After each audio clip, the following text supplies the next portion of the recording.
Welcome everybody tonight. So it's Friday night with friends on a Saturday night because of reasons that will remain known to everybody. But me, no, everybody was really busy last night. Fridays are getting weird. We may think about shifting the program to a different time. We'll see. We'll see how it works. But for now, welcome in everybody. I'm your host Rainy Ryder. Tonight I'm with all my friends, even though it's not Friday. We have, starting at the top there, Just a Biker Girl. Say hello. Hey. And then I have Dry Heat Doug. I feel like we're on the Brady's. And then Autumn Rose, aka Concrete Kisses. And if you don't know, go check out her channel on Instagram. So Autumn Rose Elevates. So, well, tonight, Autumn, this is your theme, so kick it off. Let's talk. Oh, I get to kick it off. Yeah. I was thinking the other day about the pack rides. I'm one of those that I typically prefer to sit in the very back, since I've got a 2-to-1 that goes out to the side and she's loud. I prefer to be in the back of the pack, because I also like to diddle around. I like to You be don't able to do say. my own thing. I don't like people being behind me. I like to be able to see who's in front of me and not choke people out with my exhaust. She's somebody's S&M dream. Diddling, choking people out, taking charge from the front. I don't know. Anyway, all right, Biker Girl, what's your thoughts on that? You know, I've I'm not a good pack rider. I will do it occasionally for events, but I always catch myself, and it's me. I'm the problem. It's not that I desperately don't like other people. I'm a yo-yo rider, and then I like to choose my own stopping point. So I am not a good pack rider. If I were to be a pack rider, I am midway towards the back, and that way I feel like I've got other yo-yo riders around me, and it helps absorb some of that. Because we all think that we are the best riders out there at times, but I know I'm not, and so I just want to be out there and enjoy the ride and engage with people during the stops without holding anyone up, without pissing anyone off, and but yeah, I'd rather just meet up with people at the stopping point. William Allen says, I don't have the patience to ride with other people. I hate waiting around for them to decide what they want to do. Uh, yes. We'll get to my opinions in a second, but first, I wanted to see here. Yeah. Finally Cheers. put it on I there, thought I had huh? put that on there with a couple of the other ones are on the other water bottles. Never mind. All my water bottles and my coffee cups now have uh, really neat stickers on them, but that's for a later time. All right, Doug, what's your preference? I like them, average sized and bigger. So it matters. Yeah. To me, it doesn't matter. I've ridden with groups a lot. I've Womp ridden, womp womp. small groups, 2 or 3 people. I've ridden with as big as 100. The big thing is just know knowing my own capabilities, and it's always good to get to know the people that you're riding with as well. It's kind of like I don't know, equate it to like taking somebody to the shooting range. Yeah. you know, you don't just want to like hand them a gun and go, "Hey, go for it," and not know anything about their background and how they're going to act. With group riding, it's you get to kind of know people, and until that time comes, hang out in the back and know capabilities, stuff like that. There's a whole lot to it, but just for preference, it doesn't really matter to me either way. I'm kind of reminded of. Has everybody here seen the movie L.A. Story with Steve Martin? And there's a scene where these two old people, they're on their little walkers, and they're walking to the car. And he gets over. The old man gets to the side, and he puts his old lady in the car, and he gets in the back, and he puts his little walker in the back. And when he slams it, The license plate said something like "Born to Run," and then it's a Corvette, and they spin out of the drive, and they shoot down the speedway. You never know what you're going to get with a person. Um, a good car driver could be an absolutely shitty motorcycle driver, and someone who can't park a car straight between the parking lines might be an awesome motorcycle rider. It depends on what they're used to. Depends on what they're used to being in. I don't like to guess what somebody's going to ride like until I ride with them, because they will surprise you and they will mess you up sometimes. I make it a habit to never, and we've talked about this before. I never ride handlebar to handlebar with anybody. I always ride in a group staggered. And if somebody starts getting too close to the back of me, I move over and I'll let them get by me because people are stupid. And it's always the nicest people that once they get behind the motorcycle think they have to prove something. And that's the people that are going to hurt you every time. So I like to stay humble. I like to stay in small groups. And I never ride a long time with somebody until I've rode a little time with them. I had somebody come visit me this spring. And before we decided to take a big, long 6-hour drive, I'm like, hey, let's drive an hour away. Let's go through some backcountry roads, just to see what they ride like. Because I sure didn't want to get out on the road with them and find out that they were a maniac and could probably get me killed on the highway. Right. So you've got to be smart about this. When you ride with somebody, I mean, even riding in a car with somebody is a risk. When you're handlebar to handlebar with somebody on a motorcycle, dude, that's the deadliest thing you can do all day. Because one small swerve, I mean, I'm that guy. If I'm by myself, I'm reading the road. I'm dodging all the potholes. I'm dodging all the dead shit. And even myself, if I'm riding with somebody, I'm constantly looking back, looking forward, looking back, looking forward. Because I want to know my exits. I want to know my escape points. I want to know where I can swerve if I need to not take myself out or them, or just hit some random thing in the road. And there are people that are not like that.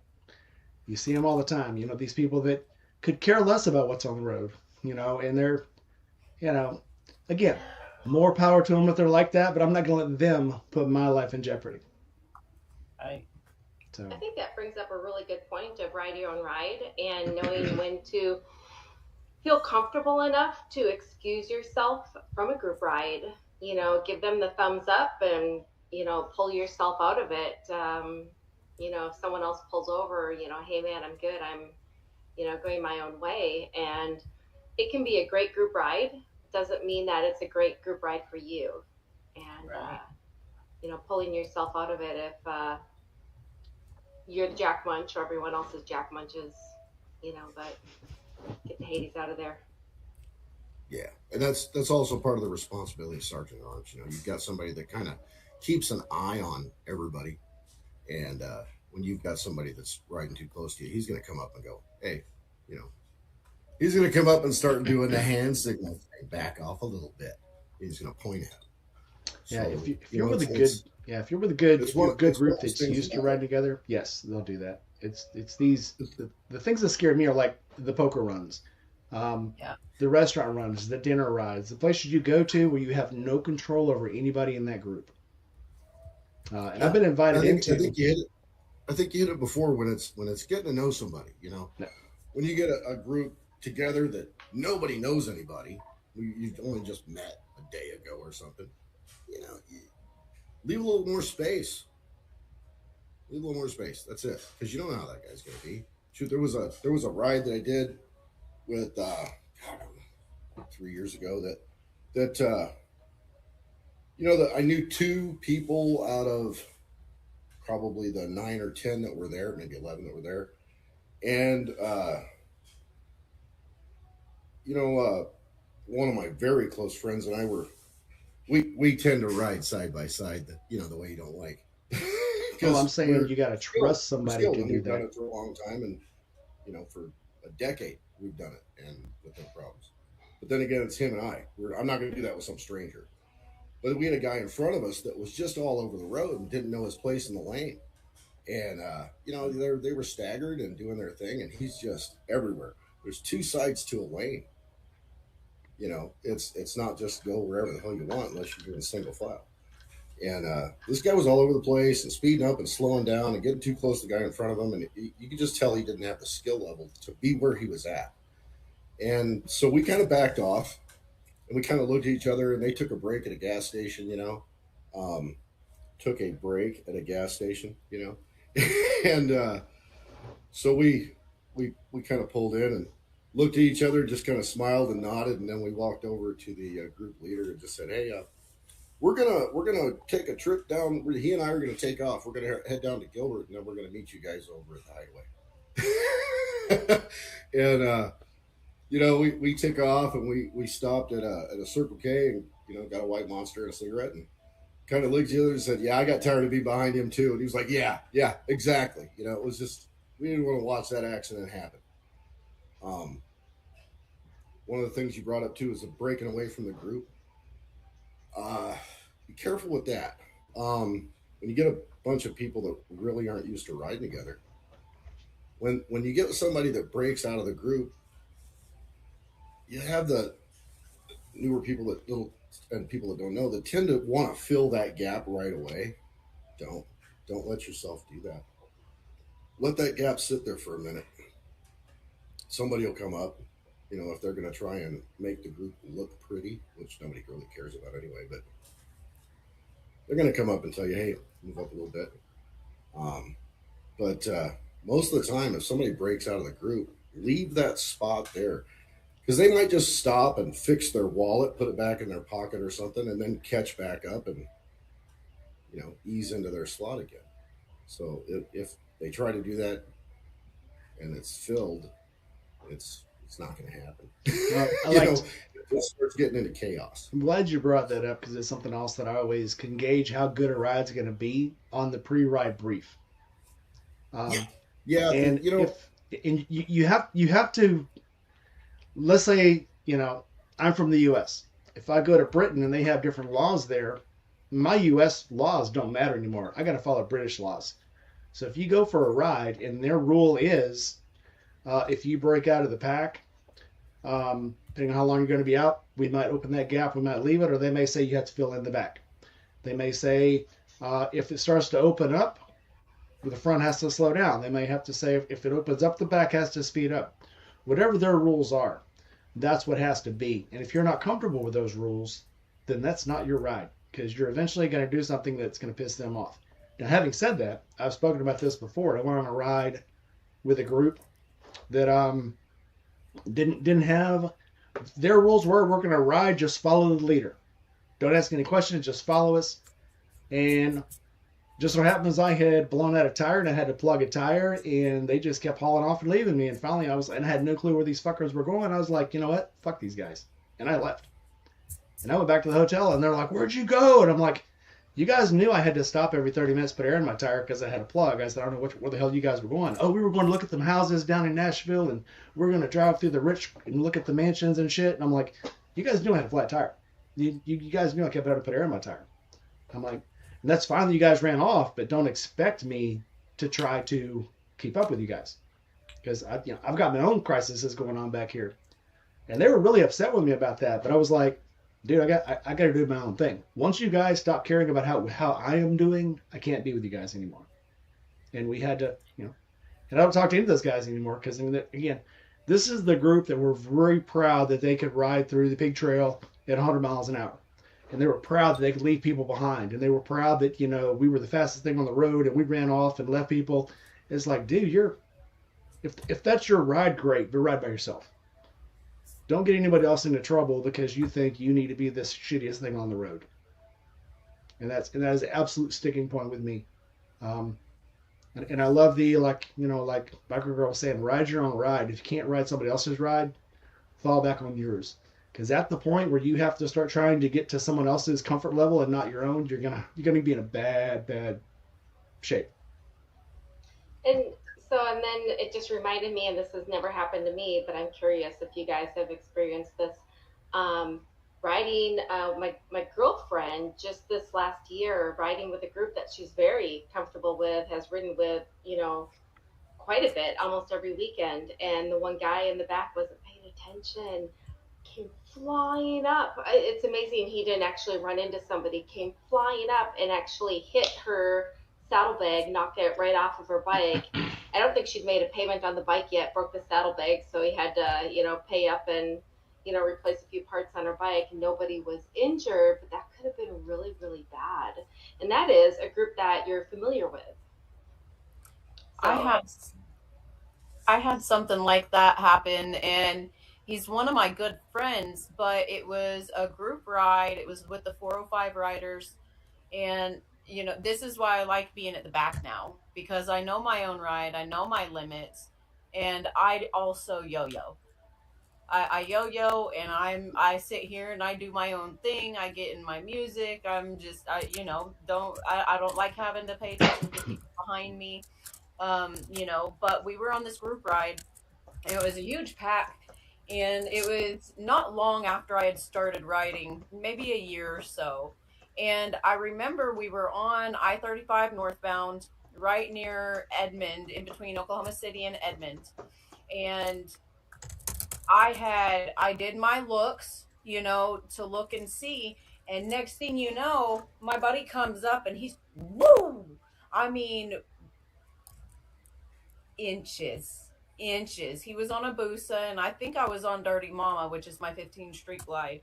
And I had somebody else bring it, not bring it to my attention, but remind me of that instance. Maybe I think it was at the poker run that I did on Saturday that kind of made me think about this particular topic, I guess. And it was a close call. I felt like I did my part, but it was just a matter of instance where he decided he was going to take off and be a fast boy. And I mean, that could have ended both of us, and he had his wife on the back. So, that comes back to, knowing your ride, know your comfort zone, know when to quit. The poker run that I did Saturday, since I've had my bariatric surgery, if I don't fuel my body appropriately, starting out in the morning, I lose steam. And we still had two stops to do when we had stopped at Harley World. And I lived about 45 minutes from Harley World, and we were going all the way back out to Hinton, which is another hour or so away. So I still had a 2-hour ride home had I gone all the way out. I was like, I'm done. I can't do no more. I told my son, let's wrap it up. I'm ready to go home. Just because, I don't want to put myself at risk, because if I put myself at risk, that puts my entire family at risk. I've got my disabled veteran father and my boys that I take care of, on top of, all of the community that I've, mama bared, I guess. And I can't do it. I can't do it. I don't like being in the middle of the pack. I just don't do it, because I feel like having to have the extra, I don't want to say distractions, but the extra pieces of the puzzle to worry about, it's just too much for me. It wears me out. That's why I stay in the back if I'm going to be with a pack. And if I'm not going to be with a pack, which is my preference, if I am going to be with a pack, it's got to be a small pack typically. But it was for a fallen rider. So I try to pitch in with the community and do some of the poker runs and stuff like that, because my one of my buddies actually is the, I guess, chairman for Ride Oklahoma Charities. And I feel like that's a good cause to ride. But I just, like you said, I like to do my own thing. I don't like to be up in the middle of the pack. I just can't do it. It's too much for me. yeah. I don't mind being anywhere in the pack. I would rather be at the back because I'd rather see what's going on. And again, if you're in the middle, you gotta trust everyone behind you. I saw a video not too long ago. And it was a bunch of friends that were riding together that had rode together for a long time, kind of on and off, but they weren't in the same city, so it was kind of a sporadic thing.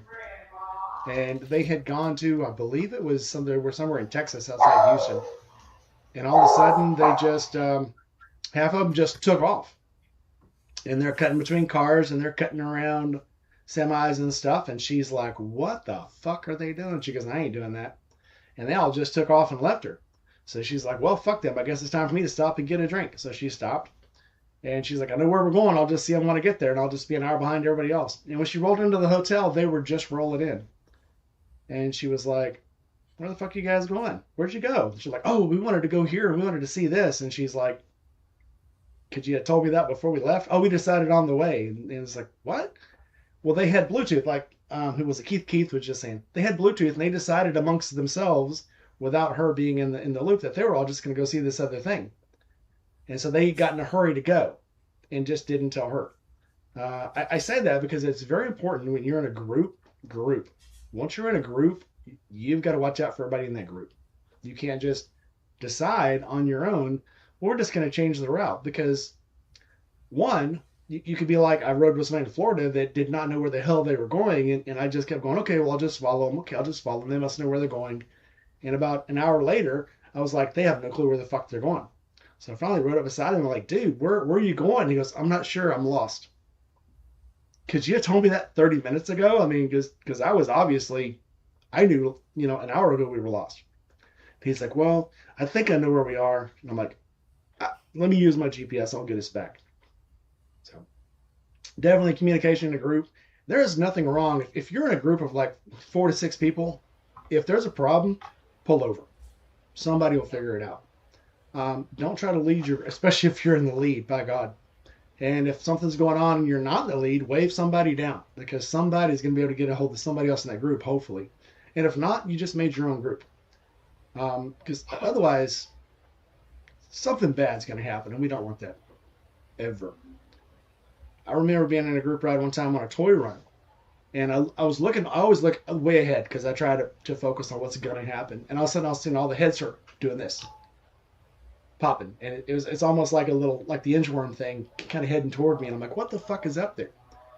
Well, there was a tire in the road, and nobody wanted to fucking go around it because they were afraid they'd hit the person next to them, so they were just riding over it. And I'm like, what the fuck? Oh my God. So again, that's comes to one of these things that's like, I don't care what you think about me. If you think I'm fucked up because I'm going to go around a piece of trash in the road and I'm just going to bear it like a man, that's on you, man. I'm gonna save myself here. I got nothing to prove, dude. I'm 55 years old. I've been 20 years in the military. I've fought my own wars. I have nothing to prove. So if you don't like what I'm doing, that's on you. Definitely ain't gonna try to drive over any trash in the road. That's for sure. Yeah, no kidding. I was just gonna say I have been on a group ride where they were using the Bluetooth. The girl and I who were on it did not have the Bluetooth, so we weren't part of the conversation. But they were doing some shit talking, and we ended up basically getting kicked out of the group hours away from where we were in the middle of the desert.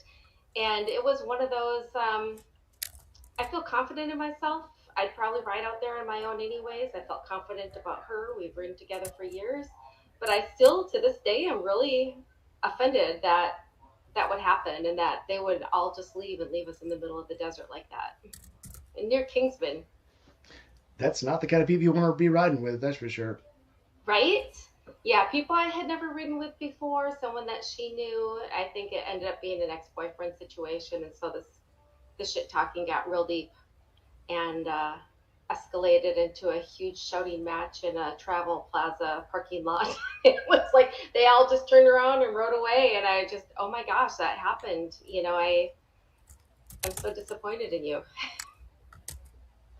Yeah, that's why it's always important to know where you're going on the route, know where everybody's headed, and have your own GPS open just in case. You don't have to have it loaded and running, but have that address in there because you never know. Because people are stupid, and you can't. We kind of hit on that at the beginning when you were talking about the pre-ride meeting. The whole route's discussed, and if you got people that aren't, I mean, you can kind of tell how it's going to go. It's from that initial meeting. If you got people who are just like, oh, let's go. Okay, man, have a good one. I'll be in the back and I'm going to break away. But if you got people that know what they're doing, you've got some designated, and by that I mean, but you've got some designated people. You've got a group leader, you've got a sweeper, you've got a sergeant or somebody that maintains the discipline of the group. And sometimes it's two people. Um, and a lot of times we'll have a chase vehicle. There's all if depending on how far you're going, you'll have a chase vehicle behind you. So somebody that just can't ride for some reason, they're injured, whatever, they'll be back there in a truck with a trailer or something like that. That way, if you guys do have to stop or you have somebody that falls off, that guy's going to stop, throw him on a trailer, and get him going. You know, um, if you've got a couple people that are kind of monitoring the group, one of those guys will usually drop off and not stop the group. They'll just pull off. Hey, let's get this bike on there. We'll meet him at the designated place where we're going to stop. You like I said, I've been with good ones. I've been with bad ones. It's just like going out in Florida weather, right? You're going to go out there. It's going to be a great day, or it's going to just dump rain on you for 15 minutes, and then it'll be okay. Be prepared either way. Yeah, and I don't judge either way. We've got just everybody has their own different levels and what they like, what they don't. Um, the thing that I can bring to the table on this is I've done quite a few rides with groups, and it's just a matter of just following the common rules most of the time, knowing what certain things mean. One of the things that we always did was we would talk about our destination, where our stops are. So destination is one of the things. Really don't. It's not the most important thing in the world. It's where you're going to stop next. And then and knowing what like hand signals are.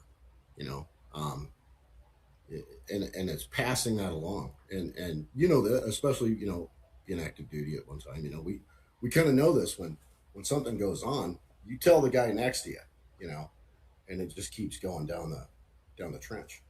So it's kind of the same thing with group stuff. When somebody's pointing at something on the road with their right foot, hey, guy in front of you or the guy, two guys back might want to do the same thing, because if you're in the back, you're not going to see that guy in the front doing that. And it's just a safety thing. Pay attention, pass the word, and ride. Know your brakes, especially. Know your brakes. I'll say this. I've talked about this before, but the best group I ever rode with was the Going group in Arkansas. And we went to breakfast. At one time it was at a Tiger truck stop because they had a cafe, and the other time was at a Golden Corral. And they would have breakfast or they would have lunch as the pre-ride brief, and they would talk, and they'd give the brief. And they rode every weekend together, so they're going into things like, all right, this is going to be the ride leader, this is going to be your lieutenant, this is going to be the guy 10 in, there's another captain 20 in, there's another captain 30 in. And if the group gets broke up, then that's the person you're going to follow. If someone's behind them when you get broke up, fall behind that guy. This is the guy you're going to be following. And they had, who had the medical kit, who was, the certified nurse in the group because she was riding on the back with her husband. You knew who had, extra snacks. If you had somebody needed water and got hot, you knew who was carrying extra water. They went deep into this. And I'll never forget the one we went on. It was a Saturday morning. We started at the Tiger truck stop, and they're like, okay, we're going to start here in Jonesboro. We're going to ride out to Batesville. We're going to stop for pie. Then we're going to ride up to Hot Springs for lunch. And then we're going to ride up to Walnut Ridge, and we're going to have cake. And then we're going to ride out. And they went through the whole thing, and we didn't stop riding until 7 o'clock that night. And those guys wanted to keep going. All right, man, I'll go about to another 2 hours at daylight. We're going to keep riding. And I'm like, I got to work tomorrow. I can't do this. But they were prepared. And, the group did get broken up because when we got outside of Batesville, that bowl that's on, in the valley there, the group got broke up. So they broke up and they all rode in together because they knew who you were supposed to be following. I've gone to pre-ride groups before. They're like, all right, everybody ready? Let's go. It's like, okay, I guess we're going to wing this shit. And that's what I didn't like about one of the camp outs I used to go to every year. They just go. They were like, okay, let's line the bikes up, let's go. And you're pulling your bike up, and all of a sudden everybody just starts pulling out. It's like there's no brief or nothing. They had road captains, but their road captains were people they took that morning out on the pre-ride brief and just showed them where to go. No training whatsoever. They just gave them vests and said, you're the road guard, keep up. So I don't go on those groups anymore either. So it's comforting when they have too much information for you. Real to me, because I'm a military guy. I love having too much information. It's discomforting when they just go, all right, we're gonna wing it. Let's go. Try not to get lost. Keep up. Doug, I guess, fell Oh yeah, out. yeah. Well, I don't know if you guys can hear me or not. I I'm can hear you. frozen on the We I'm can hear frozen you, on just the can't see YouTube you. screen. We can hear you, we just can't see you. Yeah, the I don't know with just like 3 or 4 people. It's not a big deal. I mean, if they just won't wing it, that's fine. You're going to leave a lot of room anyway, and as long as people you know that aren't going to do anything, bizarre. Um, yeah, I'm fine with that, because there's been a lot of times where I've had 2 or 3 guys that are with me, and our plan is to like run down to a certain bar or something like in Tucson, and it's only like a couple hours away, and we never make it. We end up, like the one time we ended up at the Alcatillo and Casa Grande, and there was a there was a group of rather untethered women that were there, and they were dressed like the '80s and having a good time. So we decided to stick around. As long as the whole group I knows, thought that's it was fine. okay when the bartender was, sitting on my leg, and we were enjoying the show. It was kind of cool, and it was just a regular bar. It's just dive bar. As long as the whole group knows what you're doing and is okay with it, that's fine. That's why I like smaller groups. Four people can decide what they're doing much better than a group of 20 people. Yeah, that's the whole thing. And like I said, I've ridden. I don't know, one of without dropping any names. The one of the best larger group rides that I've ever had. Actually, two of the best. Were both when I was in San Diego, and they were clubs. You know, um, so it was really a good time. Well organized. Clubs are kind of a different way to do it. Well disciplined guys that know how to ride their side of the lane, um, and can see what's going to happen before it happens. It's kind of like when we're right. You see what's going to happen before you get there, and so it was, both of them were really great experiences. The one group I rode with for years, so I knew everybody there, um, and it was really good. It was really a good time. Um, but yeah, the stuff that you guys we're talking about more in general is just like these poker runs and stuff where you don't know people, and if like I said, if I really don't know somebody well enough, I'm going to give them some distance. You know. The worst ride I've ever went on was one. It was supposed to be a poker run. It was supposed to be for a charity. It was supposed to be for a kid who had to have an operation. So it started under really good faith, and so the organization said, okay, we're going to split it up into 3 groups. First group's going to leave at 9. The next group will leave at 9:30. The next group leaves at 10. We're going to split it up because there's too many people, and if we get more people joining, we'll hold them back until 10:30. So we take off. Well, along the way, this group kind of decides, instead of being a poker run, they're going to make it a beer run. If you don't know what a beer run is, it's when you get to the stop and you have to drink a beer before they'll punch your ticket.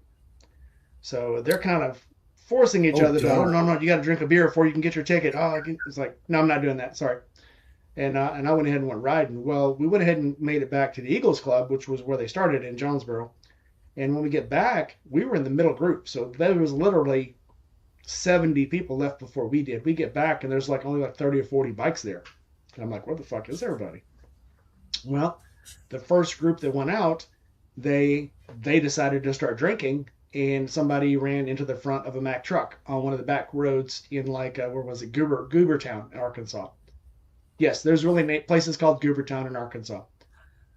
Went right into the front of a truck, and she got her arm ripped off. I think he had nearly lost his freaking head, but they had a massive pileup behind him. So luckily, like I said, at that time, GPS was kind of a new thing, but I think I had it on my phone, so we knew where we were going. And we just, it said, don't go this way. We went another way. Well, what it was having us go around was the massive pileup and the near capitation. So when we get back to the Eagles Club that night, there was really nobody there. So, and we didn't find out about it till like an hour later. Um, Having said that, another thing I won't do with a group is when the group starts drinking and riding, I leave the group because that's definitely not something. Anybody that knows me knows I love a good drink. Biker girl, you know this. But I will not drink and get on a motorcycle. Now, if it's in a meal, if I'm having a meal and I have a margarita, if I have a beer, yeah, okay, that's fine. Because I'm going to be sitting at least an hour while I digest my food and sit anyway. Um, if you're going to drink and get on a bike, man, you're putting not only your life in your own hands, but I feel bad for the girl that was on the back of that motorcycle with that dude because she probably thought it was a great idea. She didn't care. She was having fun. But there's just some things, man. You got to play life smart because life will turn on you in a second. So, having said that, that's another reason I really don't like to ride in groups. I'll do it for a good cause. I love doing toy runs. I love doing poker runs. But when it starts getting squirrely, man, I jump out. I don't mind losing a poker hand because if I don't feel like it's the right thing for me that day. I've lost money before. I do it all the time. You know, I just trying to think. I've never been in like the lead group on a poker run. I've always kind of held back because I like to dick around and kill about 20 minutes after they all take off. You know, I don't mind being a little bit behind on those because I tend to see a lot more stuff. And honestly, if I'm in a group, uh, then I can't stop and look at all the crap I want to look at on the way. I mean, I might see an interesting rock. Yeah. So, you know, or maybe somebody's selling oranges. I don't know. You never know. I mean, there's times I've rocketed through, and there's times I thought I got to stop and get a picture of that. Yeah, exactly. In a group can't really do that. You know. So yeah, it's there's benefits to both, though. I mean, it's I don't know. Like I said, I'm happy either way. But like on the poker runs, I mostly strangers anyway. So I've never really actually I don't remember ever. Well, except for one that was club sponsored. Yeah, I did do that one. But if it wasn't a group that I was with that I know very well, I've always just kind of held back and 10, 15, 20 minutes, finished my beverage, and and then took off. Give it time. I ain't saying you got to give it the hour drink minimum time thing, but you know your limits. You know, you're a big guy. You're probably going to dissolve it in less than the hour allotted. Oh, so, I am such a lightweight now. Oh my god. Yeah, I have 2 or 3. You're going to take advantage of me. Okay, it's terrible. or Terry will. I'll pay. Yeah, right. But no, it's kind of like that. We've all done it. We've all ridden with people that we know really well, and we know how they ride. We know what their mannerisms are. I mean, you get to know somebody well enough, you know what their reactions are going to be, what they're going to do. With me, everybody knows that. Anybody that rides with me knows that I'm gonna start waving my bars as I come up to an intersection. I'm gonna swerve a little bit in my side of the lane, and that's because I run with my headlight on, and I want that guy that's gonna turn left in front of me to see me.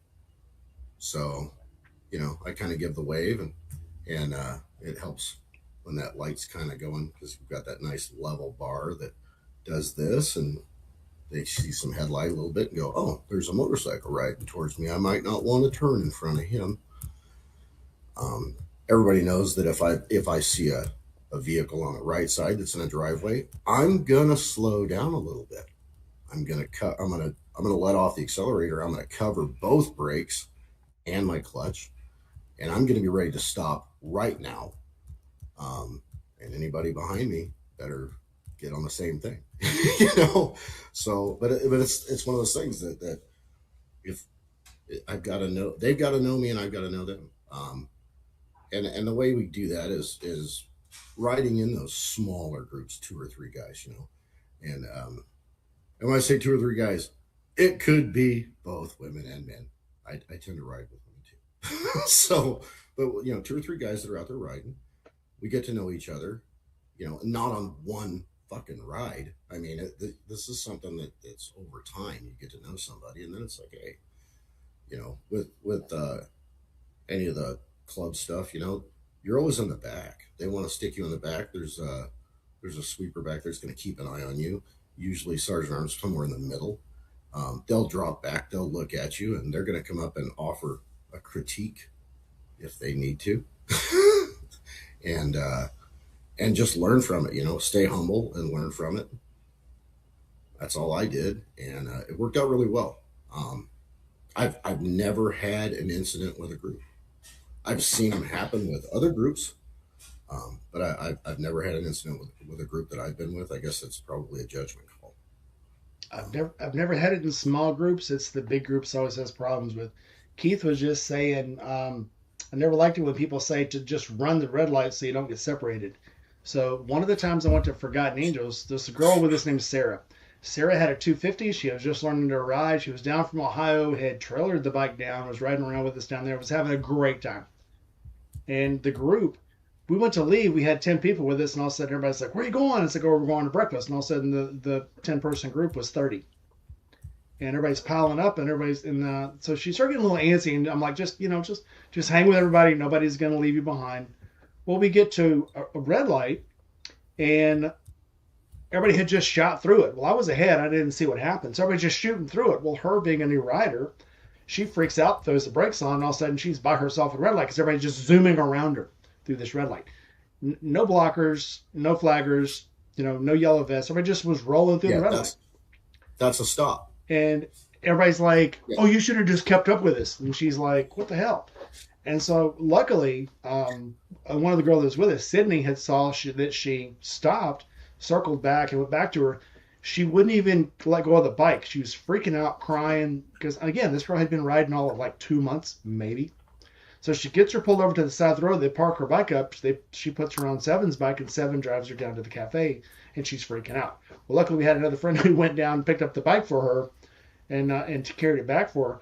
But it's like, one, this is a new rider.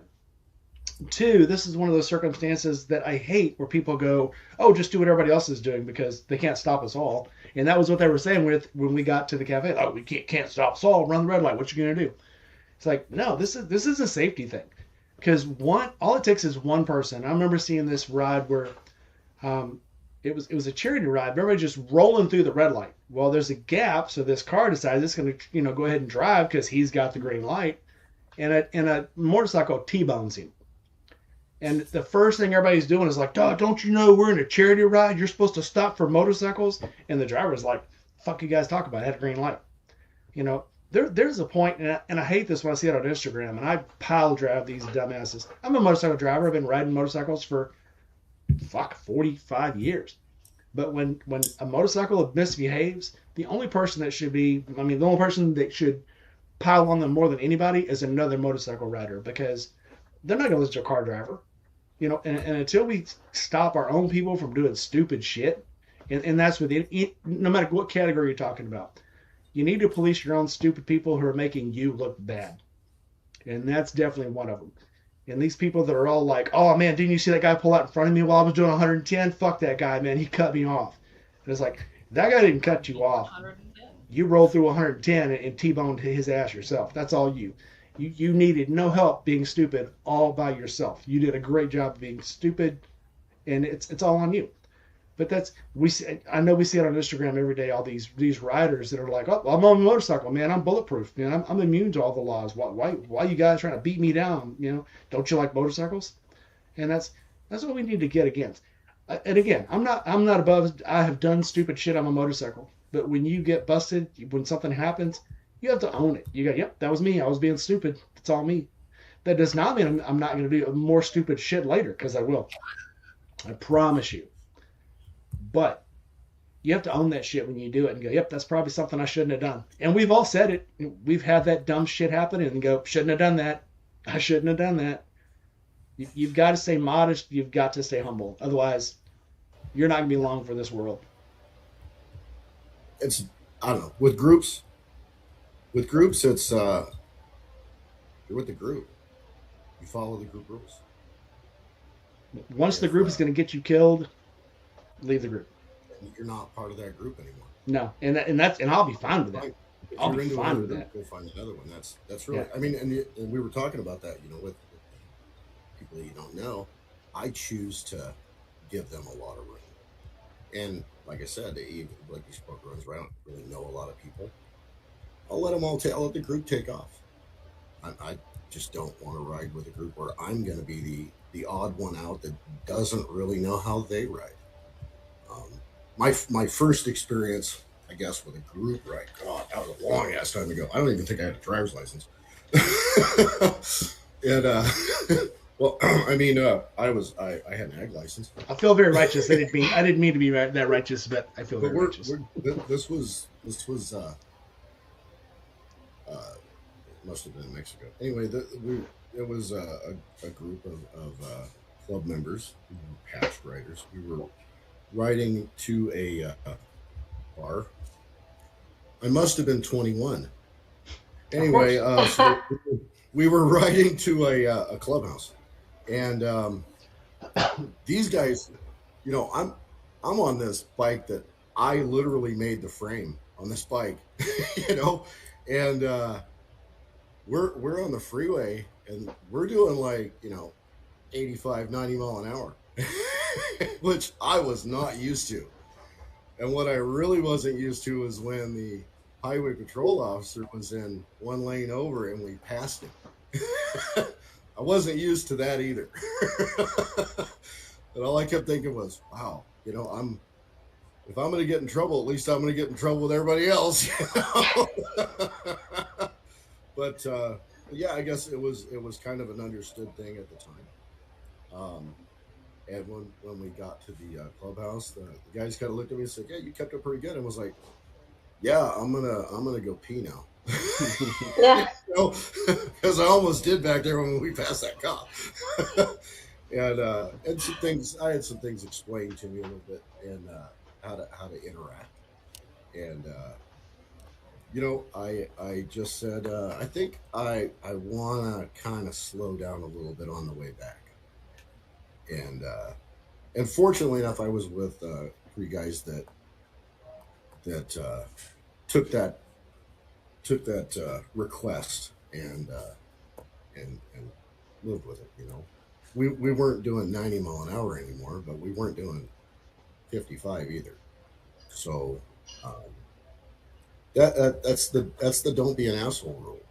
You know, um, I'm not going to sit there and judge everybody else on their stuff. You were talking about the rider where she stopped at the intersection. Obviously, there weren't any guards. There weren't any road guards. She did the right thing. Oh yeah. I mean, the guy in that car is not going to know what everybody on the bikes is going to do. He just knows his light's green and he's going to go. And you're going to have that one guy that's going to go, well, I had a green. And that guy on the motorcycle, it's going to hurt him a lot more than that guy in the car. Yeah, And exactly. while the guy on the motorcycle is laying in the ditch half dead, the guy in the car is going to go, I had the right of way. I'm not wrong. Well, and that's the thing is that just sounds like a shitty group. And it's again we had. Together. And that's another thing too. When you get an inexperienced rider like that, and it's just like anything else. A good example. I was dating a woman for a while. That we went out to the gun range, and it took a while for me to talk her into going out there. And I found out why later, because she told me that her dumbass ex took her out there, and to go shoot clays. She hands her this 12 gauge that she's never shot before, and it's this double barrel, so there's no pad, there's no nothing to it, and hurt the shit out of her shoulder, and it was an unpleasant time for her. And if I tend to pay more attention to people that are new, I guess is a nice way to put it. It was the only time that she'd ever shot anything. Of course, I took her out and said, "It's not going to hurt you. Here's how you do it." Now, this is my son. He's a competition shooter. He's going to walk you through all the safety stuff because I'm smart and I'm not going to be the boyfriend that walks her through the safety stuff. So she grabbed this $2,500 semi-automatic shotgun that kicks about like a BB gun, and had a great time, really great time. She Must ended have been up a taking that Beretta. shit. No, no, really rare Oh, Remington, CTI 1052. So, but yeah, she ended up joining a shooting club after that. So it's all a matter of that perspective, you know. Like I said, I'm not going to shit on the new guy. And if I see somebody not having a pleasant time, I tend to step up to him and be like, hey, fuck that guy, you know, or fuck that girl. Don't listen to them. You know, you're here for you. What's going to make you feel comfortable? What are you worried about? And they're going to tell you. And sometimes they'll tell you, sometimes they won't. Just, it's the thing about passing that judgment. I'm not going to sit there and go, oh, you're right, like an idiot. I'm going to go and go, hey, what's going on? I saw you do this. What do you think of this? You know, what do you think of that? Give some ideas for them to consider. Um, I kind of do that with everything in life. And this is something everybody can kind of think about. So with my job, we get new guys in all the time, and there's a group that just shits on them. You know, they get there, they get the oldest truck and the oldest tools and all the garbage, and they gotta quote pay their dues, and I think that's crap. We get a new guy, I want to give him the brand new truck. I want to give him a new set of tools. We take care of those guys. We want them to have the best opportunity to do well, and they're going to bring a lot of stuff to the table that us older guys don't realize. You know, they just went through some kind of training. They're going to say, hey, this breaker, why don't we use this one, or why don't we use this brand? They're going to bring stuff to the table that we don't realize from our habits what the good stuff and bad stuff. We get somebody that goes through a new writer's course, they're going to pick something up that maybe I don't know. And so I pay attention to what they're saying because I might learn off of them. I just reposted. Somebody was asking this morning about writers classes, and I was like, I made a video about it a couple years ago. Let me repost that video, and I did.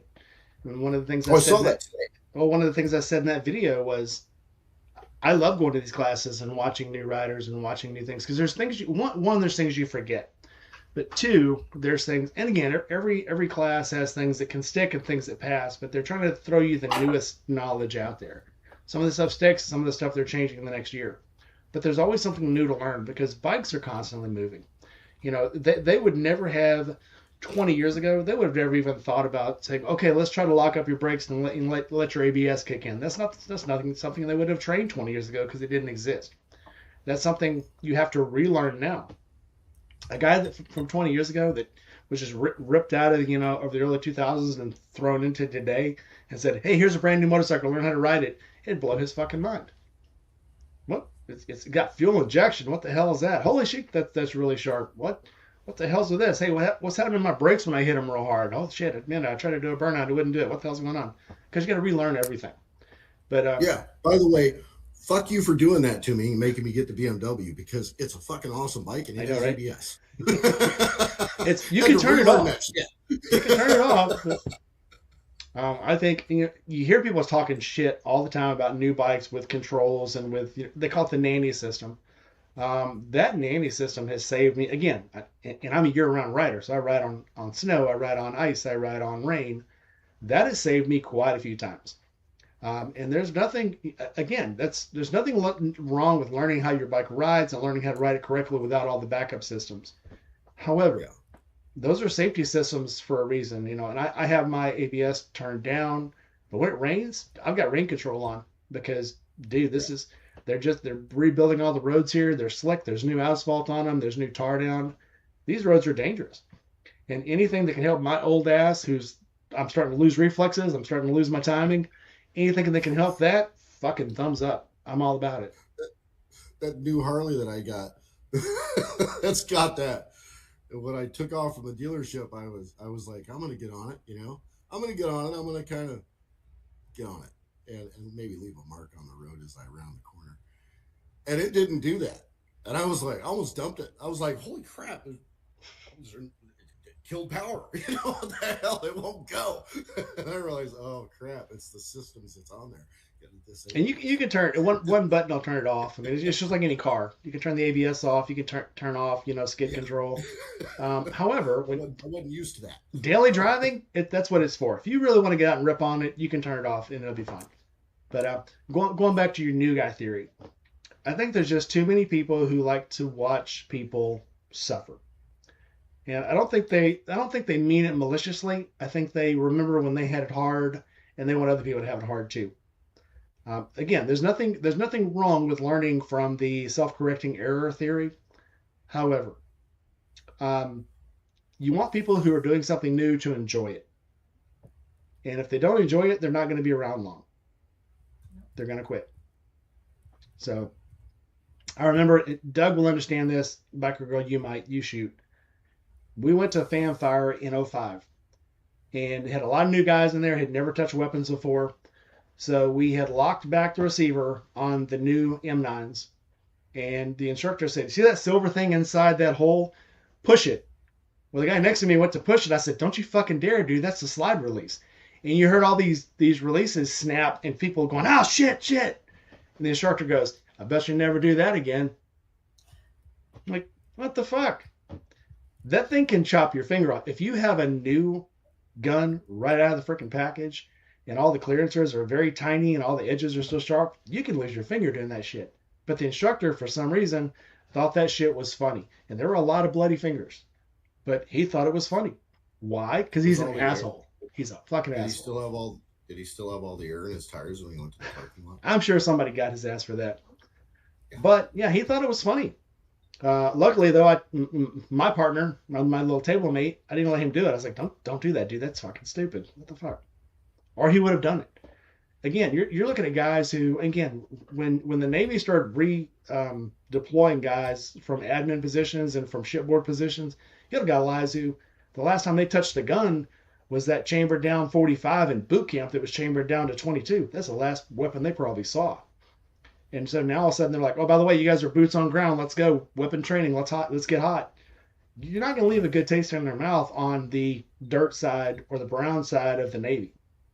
And it's some of those guys probably will never, the next time that the chance came up for them to deploy with all the brown shirts and shit, they probably said, "Fuck that, I ain't going." And you're losing manpower just because you treated somebody like shit while they were trying to deploy to get where you wanted to be. I remember how hard it was, dude. I didn't want anybody to suffer. I wanted them to have a good time. Autumn. Same thing with bikes. How many group rides do you remember as a good time? Like one of your best? Oh, I don't necessarily per se any of them were bad or negative. I think this last one was probably my favorite because it was my first group ride that I got to take my oldest boy on. It was a poker run, and we ride side by side almost anywhere we go. He's been riding for a year and a half, 2 years now, and that for me, I think just the memory and being able to create that memory with my kids, um, is probably my favorite thing about it. Um, because I don't have those memories growing up. I don't. My childhood was not. I was raised by a junkie mom and an absent father. And so, I don't have a whole lot of good memories with that. So any of the rides that I get to do with my kids, that for me is just it's awesome. I really like the group rides. When it comes down to being able to be in my position. Um, when I say my position, when I'm back and to the right and don't have to worry about anybody that's behind me, or, I don't have to sit there and worry about riding above my comfort zone, I guess. That's another thing that you guys brought up. If you're going to go fast, do that shit alone. Do that shit alone. If you're going to act like an idiot, do it alone. Don't do it when you're on a group ride. You know, because like it was said, you know, you have to ride within your skill level, you have to ride within your comfort zone. um that kind of went left field No, a no, little bit. I'm with you. When I'm leading a But ride, it's stressful because I'm worried about everybody behind me, if they're staying up, if they're staying with me, if did I lose anybody. I see these videos about people that they like stop and they're like, "Where's Bob? I don't know. Where's Bob? I don't know. Where's Bob? Shit, let's turn around." And I'm like, "How did that happen?" I See, am that's the constantly thing. scanning. How the hell do you lose somebody That's on the a thing. ride? Well, that's the thing about the guy in the back of the group. Supposed to be a sweeper. You're supposed to have a sweeper. yeah, Even if it's just two or three guys, the one guy that's in the back is always in the back because he's the one that's going to stop and go, "What's going on? I mean, why did we stop down here in the bottom of this ravine in the middle of the night with no lights?" Well, it's because you're out of gas. Well, where did he go? Well, he'll turn around when he realizes he's riding alone. You know, Well, you should always and I'm have. the only one. But I'm the only one that's riding the frickin' RV electric glide. So I'm the only one's going to go get gas for you. you know, so I so think and that, that's comms true and cell story, by phones are the the way. best thing that ever happened to motorcycles. yeah, Being in here now, I won't. I do not like linking my comms with other people. One, because I sing inside my helmet, and two, when I'm listening to my music, and if somebody starts talking to me, it messes up my music. And there are some people who talk about everything while they talk to themselves while they're riding. I do it too, because I I'm a see. YouTuber. But if you do it, know if you're linked to somebody else, they're going to hear everything you're saying, and it may be interrupting their ride also, or their YouTube video. So the only person I will link to on a ride is my wife because we're all looking at the same shit, and that's actually pretty cool. When you're riding with somebody that you can go, "Oh cow, look at that! Oh man, look at that! There's another cow! Look at that one!" That's cool. But yeah, when it's somebody that's constantly talking, it gets very bothersome. And I am that bothersome person. It I am gets that bothersome it gets person. I don't want anybody Tourette's. hearing my shit either. I say dumb shit when I'm riding. Mostly it's screaming at people. Oh, But yeah, I get Tourette's. I just had this happen. Matter of fact, this week we had every day at work we have a teams meeting, and usually I'm driving, so I just shut my camera off and go hands free. And and I don't really pay attention to the screen, and I just happen to leave myself unmuted. And I had somebody, a car, decide they were gonna just stop in the road, like in the lane for no reason. And I said some things that like what's trucking wrong with you? Did did What's- you did you invent some new words, Doug? I think I taught some people some new words. Something about trucking. Like what's trucking wrong with this? Ice hole. And there must have been ice fishing or something because trucking too. And are you parking? What the hell's wrong with you? And then of course I had the guys give me a hard time. They were like, you dropped the hard R, and I said, no, I didn't. And they were like, yeah, you did. And I was like, yeah, it was road raging, so maybe. But uh, and I was like, no, I'm pretty sure I didn't. But yeah, it was one of those things. I was just hot micing it. Um, so yeah, a lot of people don't want to listen to that shit from me on a cardo. Like, I what the love my hell's this guy? cardo. You It's know, it's very but then convenient again, for calling and when we're all connected up and there's that car that's pulling out of the driveway and they're not looking at us, and I go, "What the fuck is this guy doing?" And everybody's like, "Oh, Doug's cursing. Somebody's doing something stupid." And they all kind of pay attention. So on one hand, it's safety. On the other hand, it's comedy, and then it's irritating. So you know, it's all good. It's all good. But yeah, I actually wish that I could share the music that I'm listening to. That would be that'd be a good feature to have.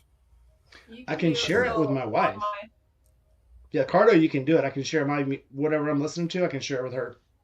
I've got that Cena thing, so I don't even know if that works on it or not. It's part of the helmet. I don't get separate stuff. You can, So if you want to, you can connect all of them. I'll be right back. you can I also need to start like a I need to be jam. learned. It needs to be learned. Because I mean, I've got that stupid stereo system on the bike, but I never turn that on. You know, I'd rather just listen to it in my helmet. So I if actually I'm ripped listening, my system out of my helmet and just went silent, total silence. I tend to do that, and then I just blame the battery. Oh, my battery's dead. Huh? Oh, look, it's magically back good. So, yeah, when I'm riding, half the time I don't even want to listen to music anyway. I want to listen to the bike. I Yeah, want to hear yeah, what's going I on like around to yeah. sing. I like to sing, and you can actually. So I like Spotify because I can download music, and if we go out of service or whatever like that, I've got stuff downloaded. But I like it because you can link up with you can start like a jam session and share from the app what you're listening to.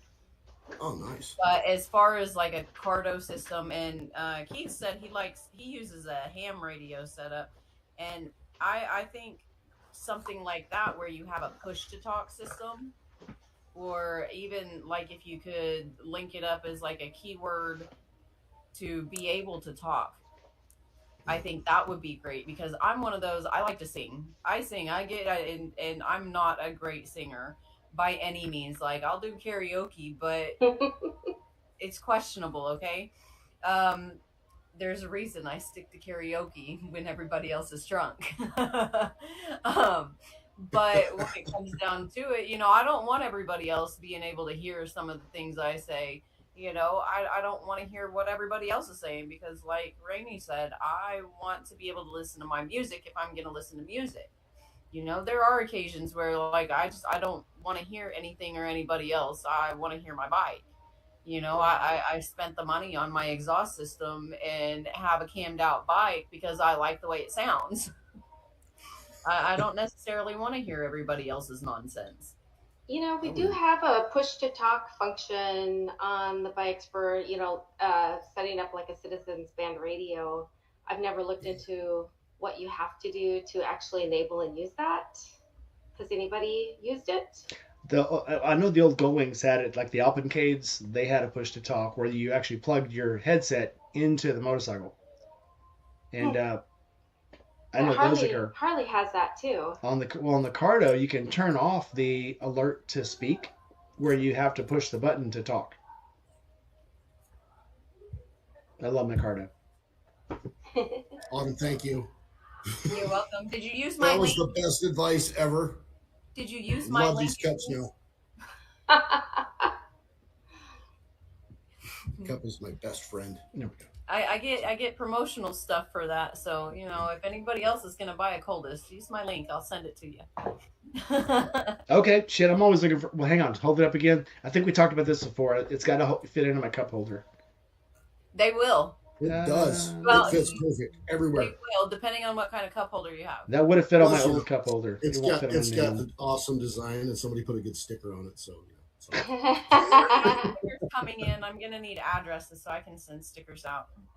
oh, I'm gonna hand deliver some to Biker Girl because I have no excuse. She's 3 hours away. I gotta run some shit up, and I've got to bring her this one because because it could be. Cheers. could be water, could be vodka, and I've got to bring her these stickers too. So oh. gotta Yeah. bring If the you see channel this, stickers. if you see this one on the bike, you can take a drink of this one. But if you see the other one on the bike, don't drink that one. It's usually 93 Or maybe octane. I want to drink the other one. The other one's 93 octane. Yeah. Neil, welcome in. Oh, Captain Jerry is here. Welcome in, Captain Jerry. I'm behind. I'm behind on chat. Sorry, guys. Yeah, I found that in Arizona with the summers here, the best auxiliary fuel tank is an insulated cup.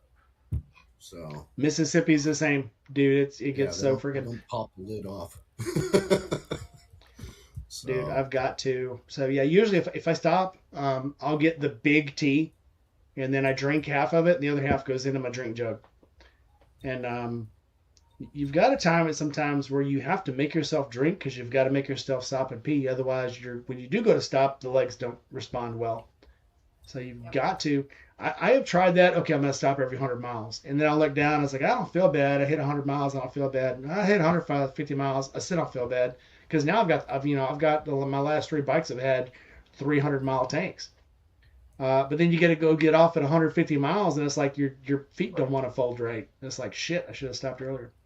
And it doesn't happen the first time. It happens about the third or fourth 150-mile stop, that's when it really starts getting to you. And then all of a sudden you got to start stopping every 50 miles because now everything fucking hurts. So take my advice. If you have not been on long rides before, once you set your mileage stop, stick to it. If you're going to say, I'm going to stop every 100 miles, stop every 100 miles. Now, that last one you might want to, the first one you can kind of play with. The first one you can make it 150 miles, 200 miles.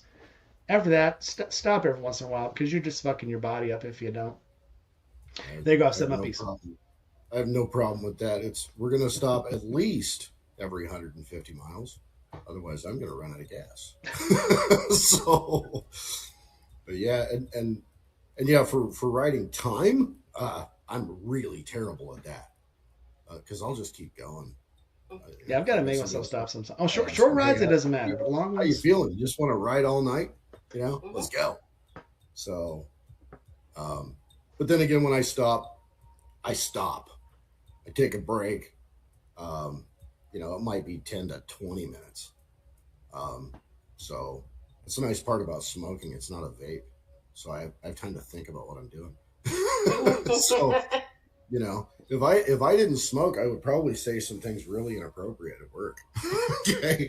Because like I'm gonna go outside and have a cigarette. It's gonna take me 7 or 8 minutes to hit this. So if I use a vape, it's like 2 seconds and I'm gonna just have all the inner thoughts come out. And sometimes those aren't good. A lot of meetings with HR about that. So oh no. I am a walking HR violation. That's why I like to work for myself. We had a guy. We're all working on that. We had a mystery liquid. Somebody they were asking about a mystery liquid in the storage warehouse, and you know, I was like, what are you guys talking about? A mystery? What's the mystery liquid? And they were like, it's red and it's in this container and it's not marked. And I mentioned the guy's name. I'm not going to say his name on here, but I'll just call him Joe. He's like, is Joe there today? Yeah, I'm here. I said, go back there and taste that and tell me what it is. I guess that's not a good suggestion when the safety guy is on the meeting. So, yeah, inner thoughts. Then again, that was about as useful as he was going to be that day. So, what's it called? Intrusive thoughts? Yeah, intrusive thoughts. Yeah. They're it's like Buc-ee's, right? Buc-ee's is just a gas station full of intrusive thoughts. You know, I love Buc-ee's. It was like somebody that had a goal. They were like, "This big gas station, 4 million." We're losing Doug again. Okay, Mine we're gonna stuff animals in a truck. Like, and We're it just losing kept it, going. Doug. You know, let's make all the intrusive thoughts come true. You know, so yeah, if I didn't smoke, I would probably have a whole life like that. See you, Keith. Little, voodoo dolls all over my house. I just drink water. I stopped smoking a long, long time ago. So now I just I saw a meme the other day that said people who force themselves to smile at work are 89% more likely to become alcoholics and binge drink. And I'm like, that's what's wrong. Shit. Okay. Well, now I know. Knowing's half the battle. I suffer from RBF, so I don't try to force myself. It doesn't work. It makes my cheeks hurt. I'm over it. I like being happier more than I like being unhappy, but then sometimes I feel like I've got Robin Williams disease where I'm just trying to make everybody else laugh where I don't cry. And that's when it's time to change jobs. It's like happier. Anyway, hey everybody, happy Saturday. I'm gonna start using that phrase. You know what? I like being happier. You know, I'll have somebody do something totally stupid around me, and I'm gonna look at them like, you know what? I like being happier, and I'm just gonna walk away. It works. Where'd you get that? Rainy says so. I need to start making motivational stickers. Well, I'm gonna put that on a sticker. I like being happier. I used to tell that to anybody I knew that was pregnant when they were getting, the hormones, they get stressed out and stuff, and I just tell them, it's still working or whatever, and I tell them, here's what you say when this guy or this gal, whatever, somebody comes up and says something stupid, just look at them and say, Doug said that I don't have to listen to your shit right now. And just walk away. And they're going to go, what? No, she didn't say, I'm not listening to your crap. They're going to say, Doug said, I don't have to listen to your shit. And then they walk away. And now it's my fault. Just put it on me. I don't care. You know, who the hell's Doug? So, yeah, I like that. I like being happier. So I'm going to make this sticker. Do it. I'm going to make this sticker. Yeah. I love it. I like being happy. So I'm going to leave you alone now. Oh my God, that's great. I got to have that. If people, this is something I was doing for a while and it actually works. It was a joke at first, and then I learned it actually works. If people really start getting under your nerves, end every sentence with, in accordance with the prophecies and the biblical texts. And they will move away slowly. I'm going to have to use that one. That's great. It works. Sometimes I'll just smile and listen for the entertainment value. But, yeah. Most of the time I just sit back. It started as a joke on Skyrim. They had all their. I'm one of those guys. If you've never played Skyrim, the cool thing about Skyrim and Elder Scrolls is they have books, and you keep finding these books all over the game. And the books are like continuous. And they tell stories all through the game, and they explain a lot of the mythology. But there's one of the series that everyone ends with in accordance. What is it called? In accordance with the rules of convention and the laws of bones, is what it says. And it's kind of a joke inside the game. But we actually use that as legal terminology in our logs. In accordance with AO. We did that in the military, yeah, in accordance with LOPO, in accordance with SOLOPO. With all this crap that it's for procedural stuff, yeah. What's funny is like when they do the engine generator stuff, and we're supposed to put all these things, these log entries in, and I just put on there, it's fixed. It's fixed. I replaced that part. And then they're like, well, what instruction was that? I don't know. I've never written that, or I've never read the book. Okay. I just know how to fix that shit. So, you know, if you call me in front of a jury, somebody sues us or whatever, then we're going to bring the instructor in from the school, and you know, he's going to tell you that I'm the one that taught him. So, have you ever read? You're the reason for O&M insurance, aren't you? You're the reason. I've never cracked the books. I don't know. I've seen them. I've seen the books. I've just never opened one. If you want a good laugh, Google the Boeing aircraft maintenance logbook. Oh, wow. And there's a whole row of shit. It's like pilot states right engine missing, found it on the wing. Pilot says engine makes noise at 20,000 feet at above 340 miles an hour, unable to simulate on the ground. There's a whole fucking pages and pages of them, and they're fun to read, but they're real entries for maintenance logs. And if you try to use them in your real workplace, you'll get in trouble. Ask me how I know. But they're fun. They're fun. I'm leadership now. I'm the manager. I can do that shit and nobody cares. I put shit in the logbook sometimes. We have the CMMS system, and I'll put shit in there sometimes. I know nobody's ever going to fucking read it except my guys, and they always think it's funny. So, anyway, it's good to be the king. We're kind of careful with that. I did a repair on it's something I rarely ever do, but it was a gate opener, and you know, they had a gate that was stuck open. It was a security issue, and I went out there and looked at it, do a reset, see what I could do to fix it. And when I popped the cover off, it just had dirt and leaves and all kinds of crap in it. And so I went and got a vacuum. It was 107 degrees that day, and humid, and I was in a not happy moment. And so when I did my log entry for it, I said, gate was stuck open, security issue, high priority, pulled cover off to do troubleshooting, noticed leaves and dirt, went and got a shop vac, cleaned it up. The shop vac was great, period. It really sucked, period. And the one thing they picked up was that it really sucked. And I said, yeah, it was 107 freaking degrees. You know, I just want to get out of the sun and get this stupid thing fixed. So yeah, it sucked. Okay. But I was talking about the vacuum. But I got away with it, but I was told not to do it again. So I did it, a month later. Rose. Autumn Rose, my dear friend. Just a biker girl. what about your favorite more than 3-person I ride? was going to ask Autumn the same thing. So whoever comes up with the first answer, think about it. I already said mine. Doug asked me right after I popped back on when my internet went all wonky. The one with your son? Mm-hmm. Here's a different sort of question for both of you. No, I'm going to be fair. Doug asked Biker Girl, so answer, and then I'll ask mine. Oh.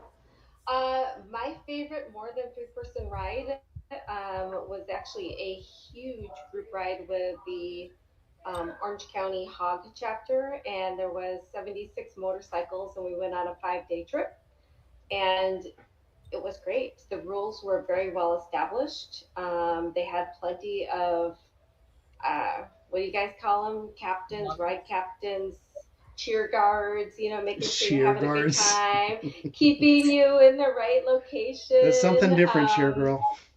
Right. Cheer guard. They had Hey, flag if it's a teams. red light, yeah, right. If you hit a red light, it's okay, stop, and the next road captain will ride up to you and then escort you until you catch up to your group.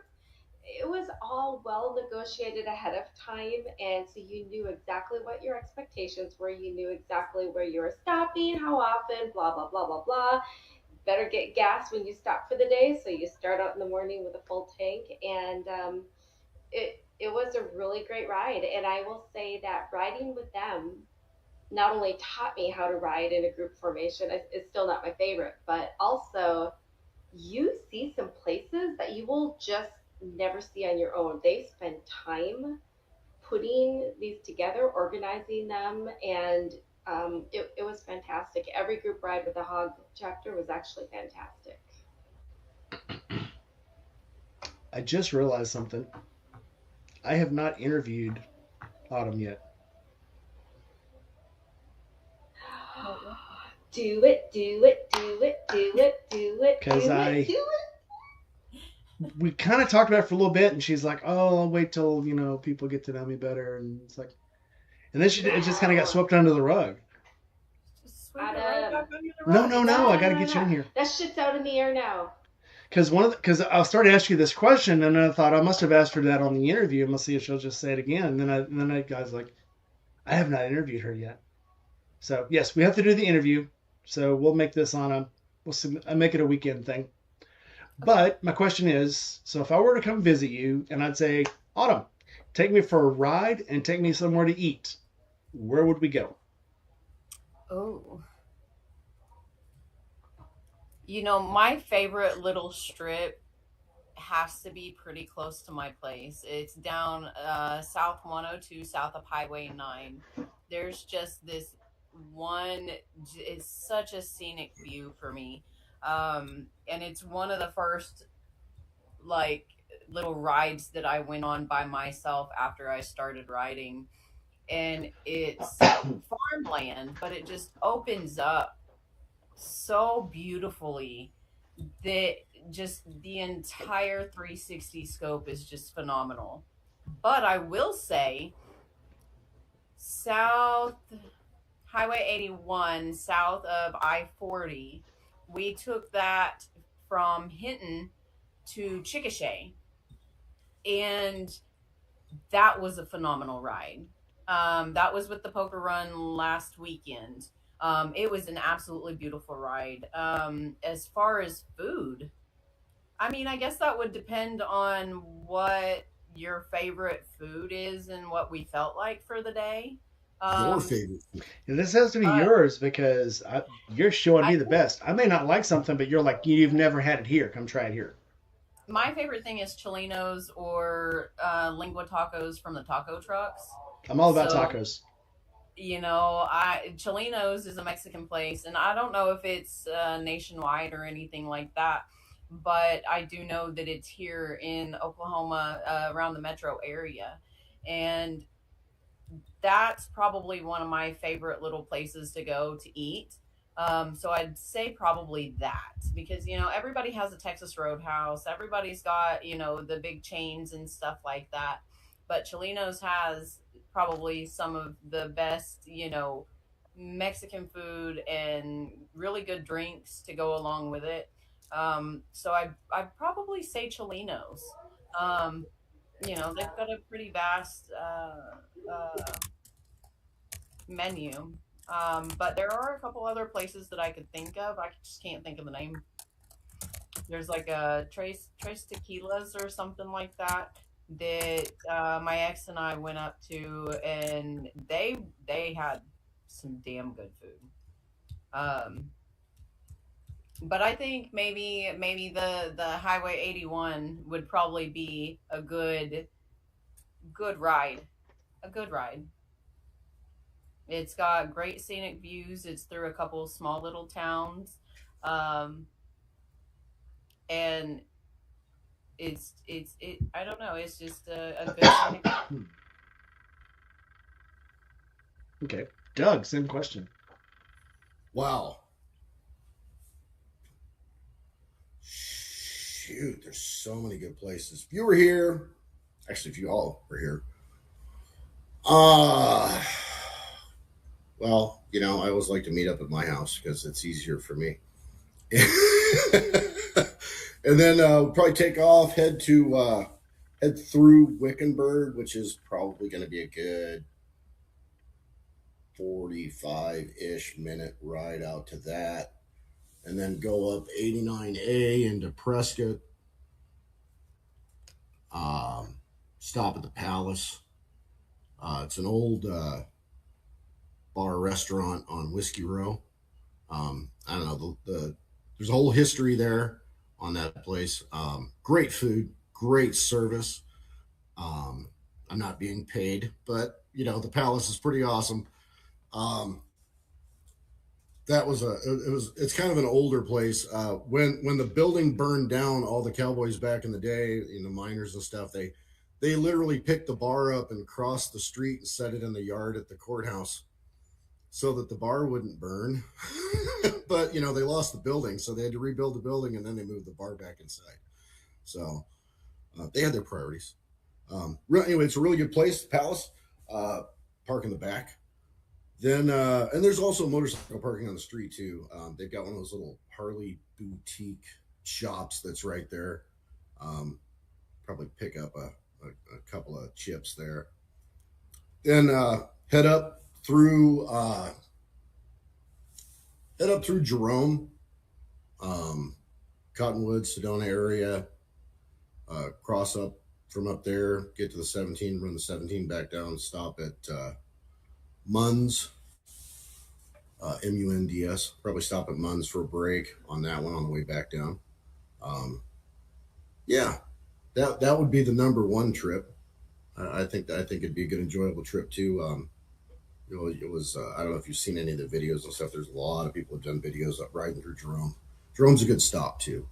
So I've seen some nice little town that's built on the side of a mountain. And I think the old jail is still there. The jail slid like, I don't know, half a mile, but it's still there.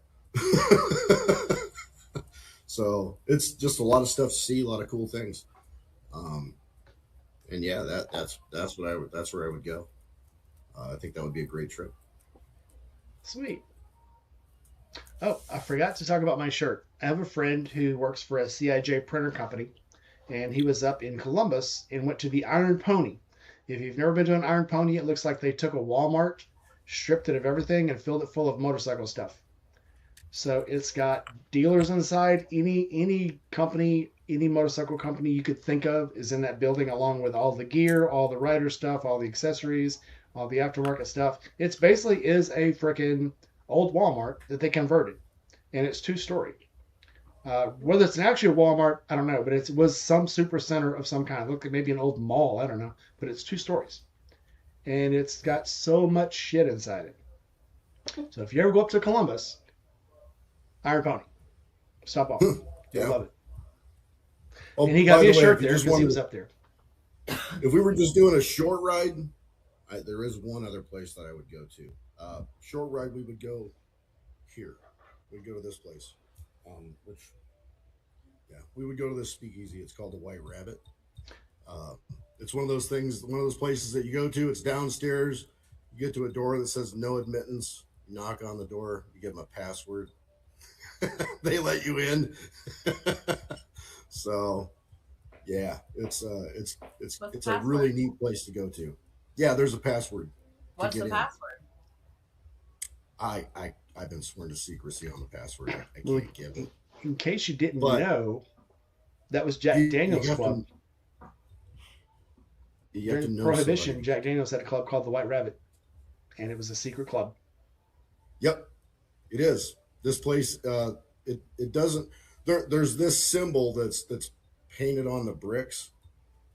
Um, but you walk down the old stairwell, and there's now it just looks like you've gone to the wrong place. It just says no admittance and all this on the door, so it just looks like a standard utility door. But when you get there, you knock on the door, you give them the password, and they let you and your group in. Um, so yeah, and it's a really good place. It's they've got great food, great drinks, and really good food, really great service. It's a good group of people. It's not ridiculous, you know. So parking is pretty easy around there. So yeah, I would go. I would take you there. That would, you know what? We'd have to go there anyway. That'd be a second trip. Okay, That'd be I'm the all evening for it. trip. Go there. Yeah. So there's so many things. Sorry, Arizona. There's so many things to go and see. You know, it just depends on how far you want to ride. You know, if you want to do a 6 hour ride, 3 hours there, 3 hours back, well, you know, there's an old territorial prison that's got some really cool things to see. And There's Felicity. yeah, yeah. There's, you know, the Yeah, old high school, the right? prison high school. So, but yeah, funny thing about the high school in that town, it's the only high school that has a criminal as the mascot. So, you know, they're the criminals. But Love anyway, yeah, that. there's all kinds of cool, super cool places to go around here. Short rides. There's South Mountain, run up that. Really cool old stuff to see. You know, just everywhere there's stuff. It's I don't know. You have people that turn around and say there's a lot of brown, it's all dirt and everything else. Yeah, well, you know what? We don't have autumn colors. Yeah. I've Sorry. said this before. There's desert to me. I mean, I love lakes, I love streams, I love rivers, but I like riding through There you desert go. too. And I've said this before. Desert, especially right outside of Las Vegas, going through the Fire Canyon, the most beautiful thing I've ever rode through. And it was to You know, anybody else, it's we've got probably just hot, smoky desert, and it's dusty, and there's rocks, and there's scorpions, and there's shit trying to bite you. But it was beautiful. So I mean, we've got that here. We've I guess got that's what lakes you're all into. over here. Go to them. You know? The best thing about this, the best thing about everything when I hear people talk about, well, you don't have colors there. Yeah, wait till the sun sets. Yep. You know, Yeah. that's something perfect. It's one of the main reasons why I love Arizona. The sunsets are always spectacular. One of the rides that I want to take is north of Kingman up to Peach Springs. So we Okay, yeah, actually have property up there and in Yavapai County. okay, And I would love to be able to ride that little strip through that mountain range. I just think it's beautiful. yeah. Shoot, that was they just did the Two Broke for Sturgis thing. Was it last weekend or 2 weeks ago? 2 weeks ago. So yeah, good. Was it? No, it was last weekend. But yeah, that's a good fun area. I do love Peach Springs. I like the roadkill, There so you I'll go. go there to eat. We stopped there at one point. The last time I went out there to check on the property and stuff like that, um, we stopped in there. It was later in the evening. Wasn't bad food. I liked it. Yeah, It was yeah, really good. I'll definitely hit that place up again. yeah. Whenever I was doing work up at like Seligman, we always made sure to stop there too. So yeah, good times up there. Um, Speaking of food, if you guys ever go through Louisiana, never go to the places that are world famous for Cajun food. No. Go to the gas stations. Go to these little Yes. back restaurants. Go to the places that have the brick that's been painted over with white enamel paint and latex paint. That's the places you want to go. Um, Yes. my so I had to go down to Baton Rouge, and my sister was like, "Oh, we got to go to this Cajun place. We got to go to this place. It's the world famous gumbo. It's great." They give us gumbo, and it's in a cup about this big, and it's got mostly rice and a little bit of gravy in it. It ain't even really gumbo. And then they have fried shrimp that I think they powdered it in baby powder or something. It was absolutely horrible. And then they had some fried fish that seems like it was bought somewhere up in New York City or somewhere. And that's what you get when you get these places that are anywhere else but Louisiana back roads. Yes. And me and my wife, on the way down to Lake Charles last time, we stopped. We were on some back road that literally didn't even have a stripe on it, trying to get down there. We stopped at a gas station, and the gas station had an open buffet that used to be, I guess, maybe a little bar. And they had crawfish, they had boudin balls in there, they had all kinds of shit, and they had gumbo. And it's the best food. And I'm from Louisiana, I make my own gumbo, and I make great gumbo too. But when the old lady waddles out and she's got her little orange and yellow apron on and she scoops it up for you, you know the food's going to be good. Oh yeah. Yeah. So sometimes the best place to get stuff is not in the city, not on the highway, not in the biggest restaurant you can find. It's going to be in some back little gas station. Yeah, that's the Palace in Prescott. You know, when the waitresses have been there for 20 years, you know, and they walk up and go, what do you want?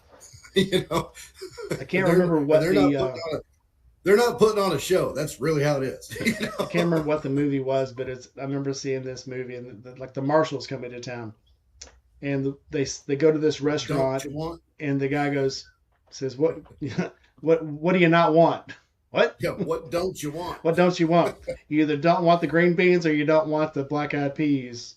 Everybody gets the mashed potatoes. What? They're not that crusty there, but they're pretty good. They'll keep you in line. So what, yeah, it's like everybody gets the steak. This is a steak restaurant. You get steak. Says, and I'll bring you some iced teas. Oh, can I have? She goes, iced tea. Okay. Well, yeah, because you don't want fish. Fish is like it's just like half a step away from a salad. You know, it's not. Well, there's places you go to get fish, and there's places you don't go. If you go to a steak restaurant and get fish, you've already blown it. You've blown it.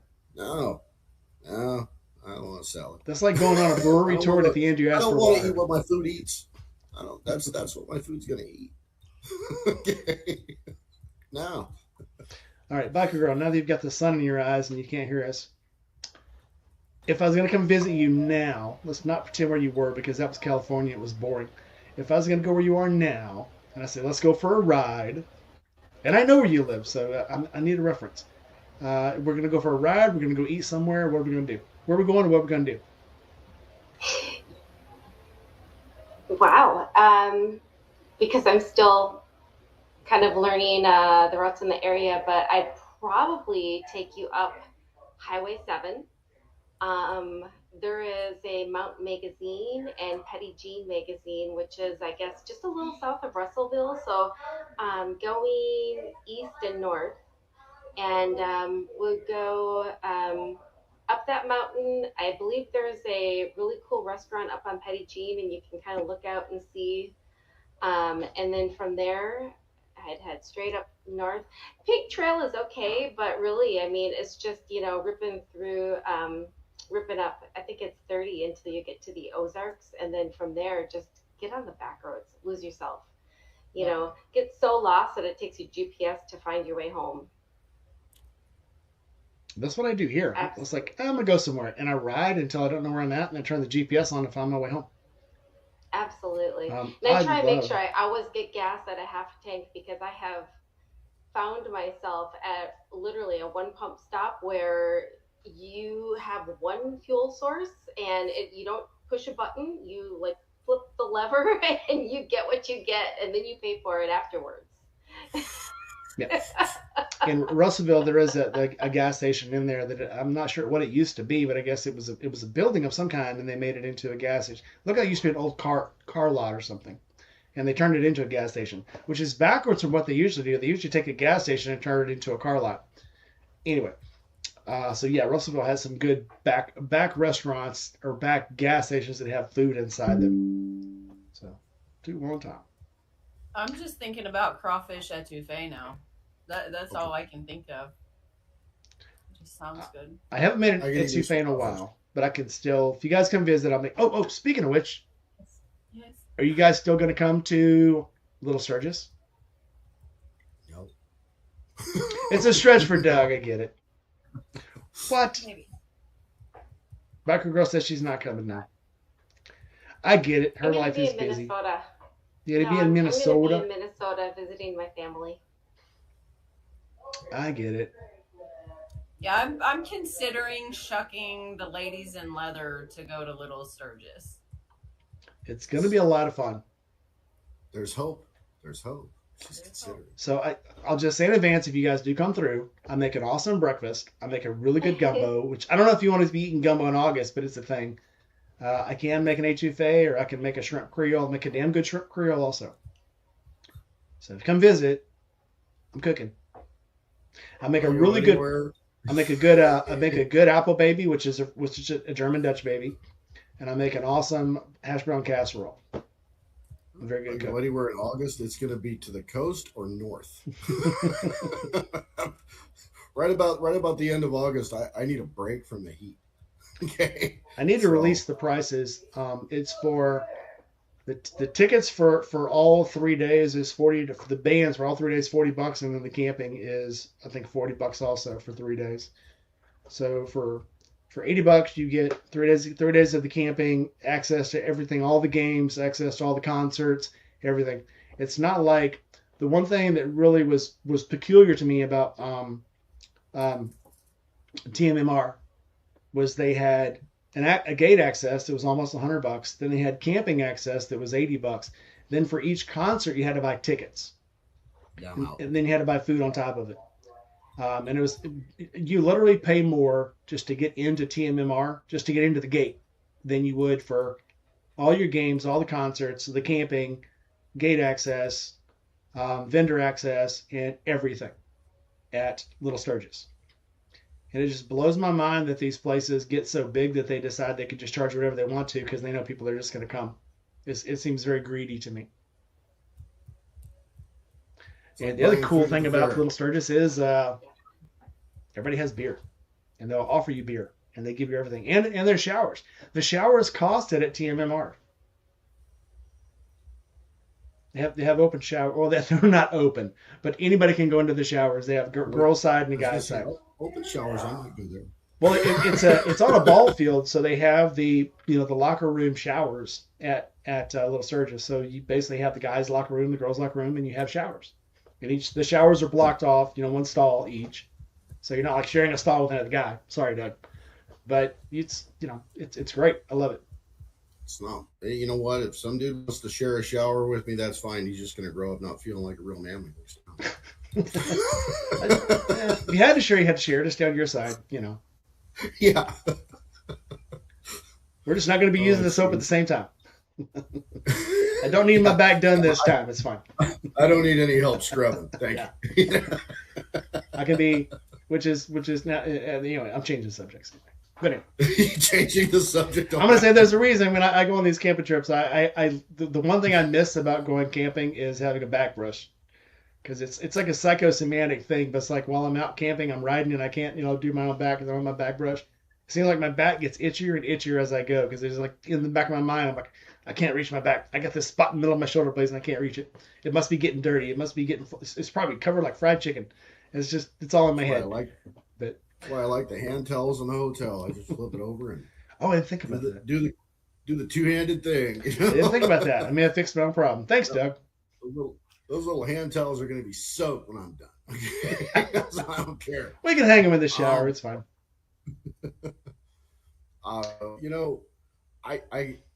That's part of the thing with my past is I'm just not into camping anymore, man.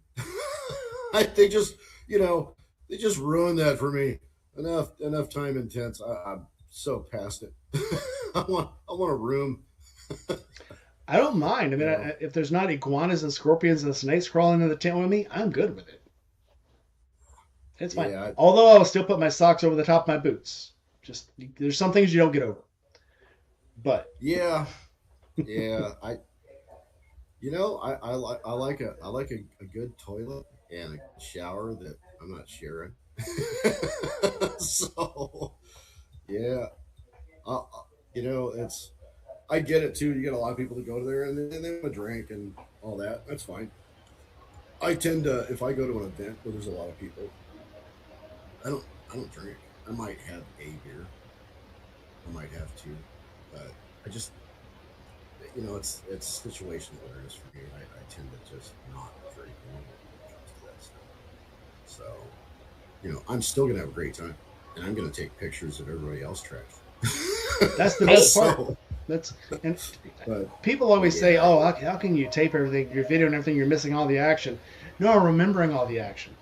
I'm getting all this shit on yeah, camera and making it. Not only can I look back on it myself, there are times I've gone out and filmed events and stuff, and I ain't gonna say I was too drunk to remember what I was doing at the time, but sometimes you forget what was going on at the time, and then when you look at it later, I know it kills my wife because when I'm making videos, sometimes I just crack up laughing because I think shit is so funny that I said, and I keep laughing about it.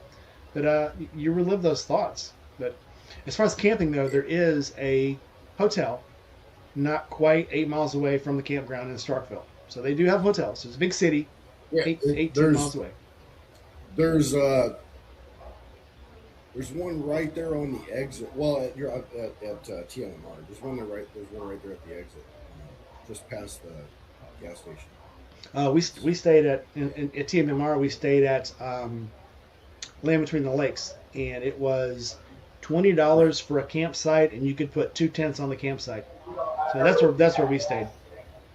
Yeah, Because I could not see spending that much money to get in, see concerts and all that. And I was like, so when everybody else went, I was like, we're just gonna go riding around here. So there was like half of us went to TMMR and wasted our money, and then the other half went riding all around. What was the name of that place? It had a really Mexican name. Jesus, I can't remember now. Anyway, Paris. It was Paris. It was Paris, Tennessee, Land Between the Lakes, and Seth Marina. We talked about it last weekend. I can't remember what it was now. Anyway, there's lots of shit to see that we didn't have to go pay almost $200 just to get in to watch um, yeah. other That's people walk around and try to get drunk. yeah. That the fees would get me. I The fees never kill had the me. fees. Yeah, Yeah. it's like Elvis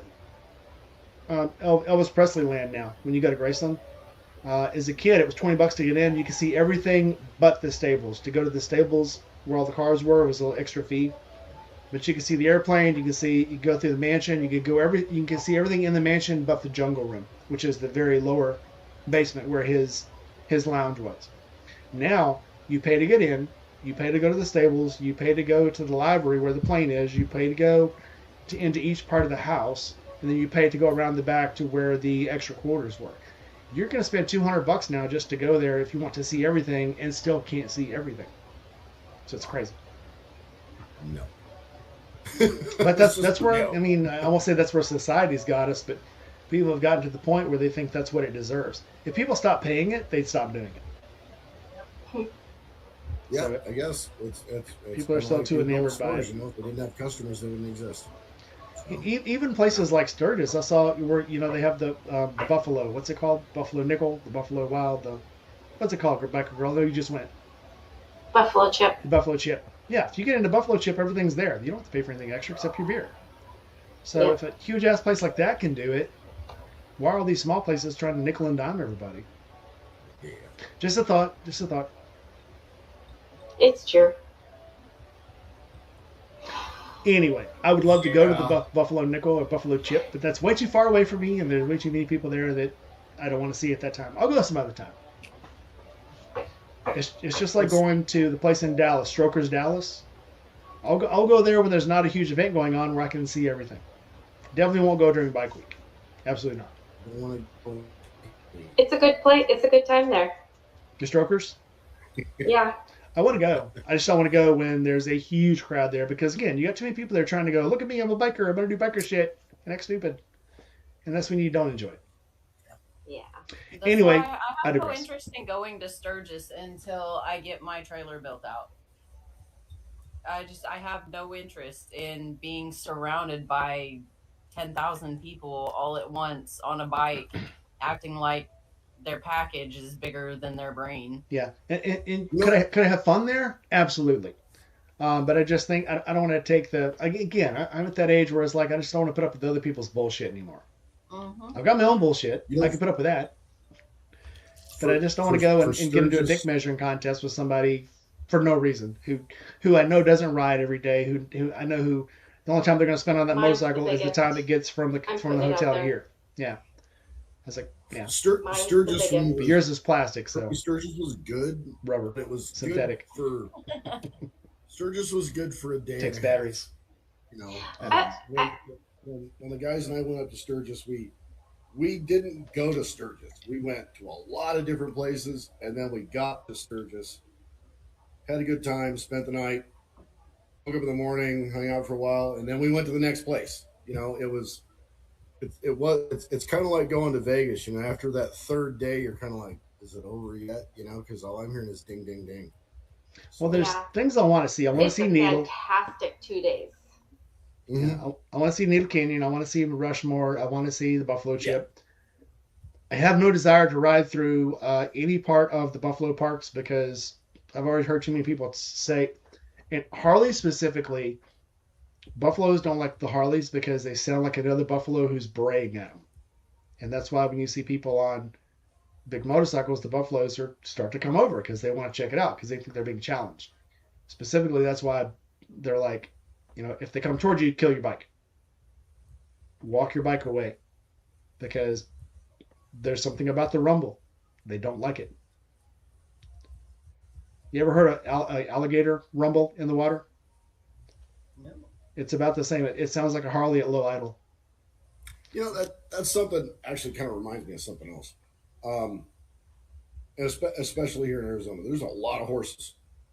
Somebody mentioned last week about going to Oatman, where you got the asses running around.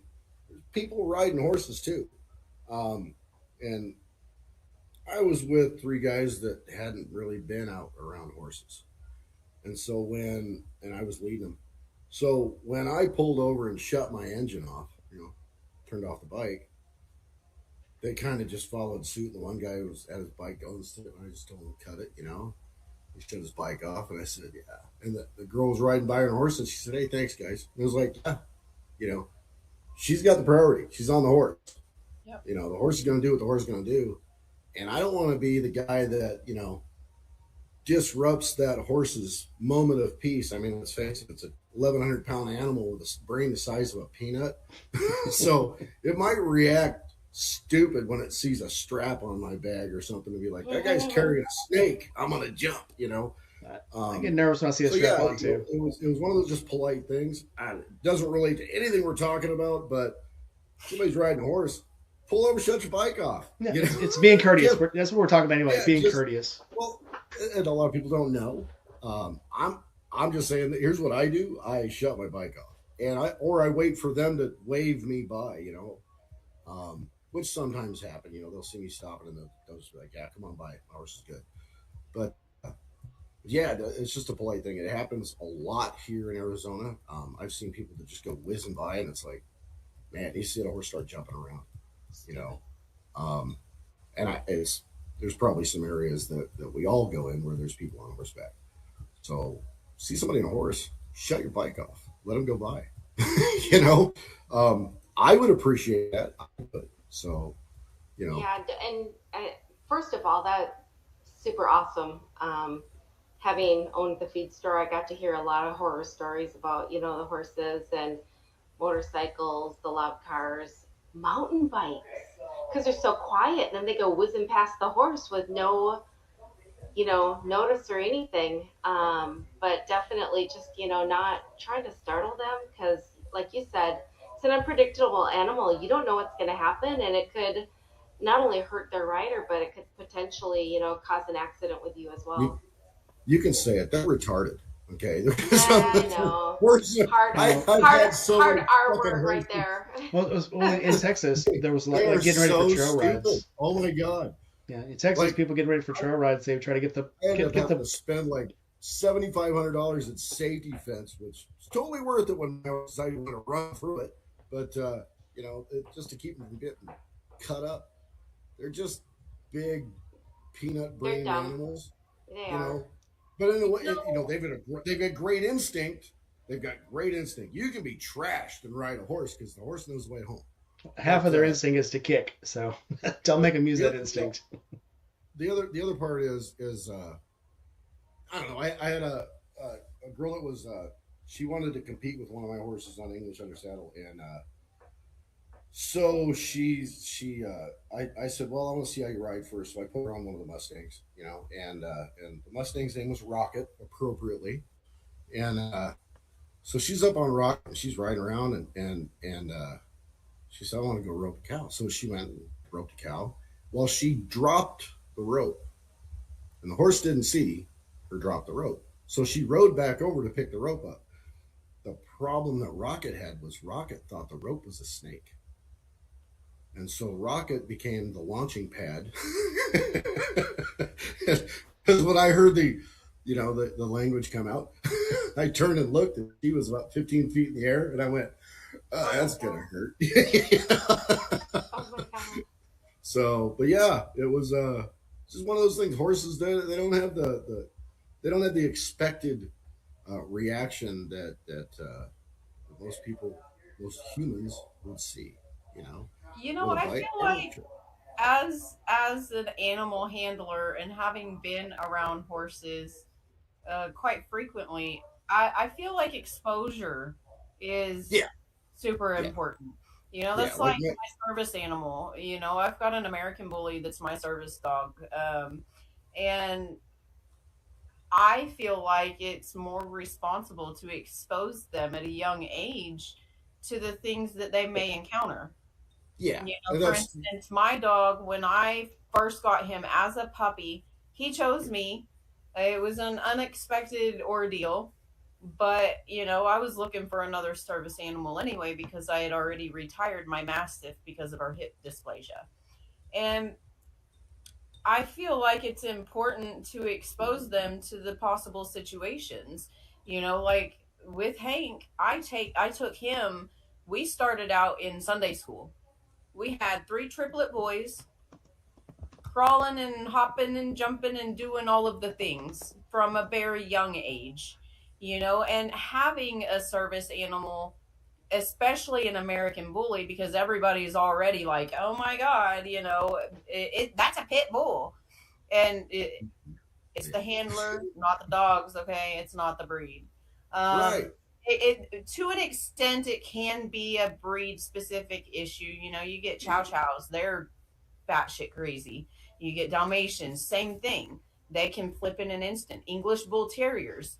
I've Yeah, had one and I did everything I possibly could for that dog before I had to put her down because of her aggressive tendencies. yeah. But It's a lot of in exposure. it, a lot of exposure, Yeah. you know, You know, and like for instance, with your dog, right? Raising them from a puppy, you're probably gonna run your hands through their food, right? And expose that to where, hey, listen, I can put my hand in your food bowl, and it's yeah, okay, because the first thing that a 2-year-old is going to do is crawl over to the food bowl and stick their hand in it, and if you haven't trained that out of the dog, they're going to bite the kid. right, That's the owner's fault. you know yeah, with horses, like I said, they got the brain the size of a peanut. So you might be riding around an arena and just having a great time, and you're just doing laps, right, getting some exercise in, right. and then all of a sudden, on the eighth trip around, they're going to see that utility pole that's sitting there on the side of the arena and jump back and go, whoa, what the fuck? Where did that come from? That stupid utility pole's been there the whole time, dummy. Stop jerking me around. Well, Because see, they're I think freaking I horses. still personally think that would go back to exposing them. You know, if I'm going to Yeah. have a horse, you know, I ride steel horses, so you know, to Yeah. me, it's like, of course, I'd have a horse. Um, but I feel like if you get them used to the environment that they're going to be in, you're going to have less issues than Yeah.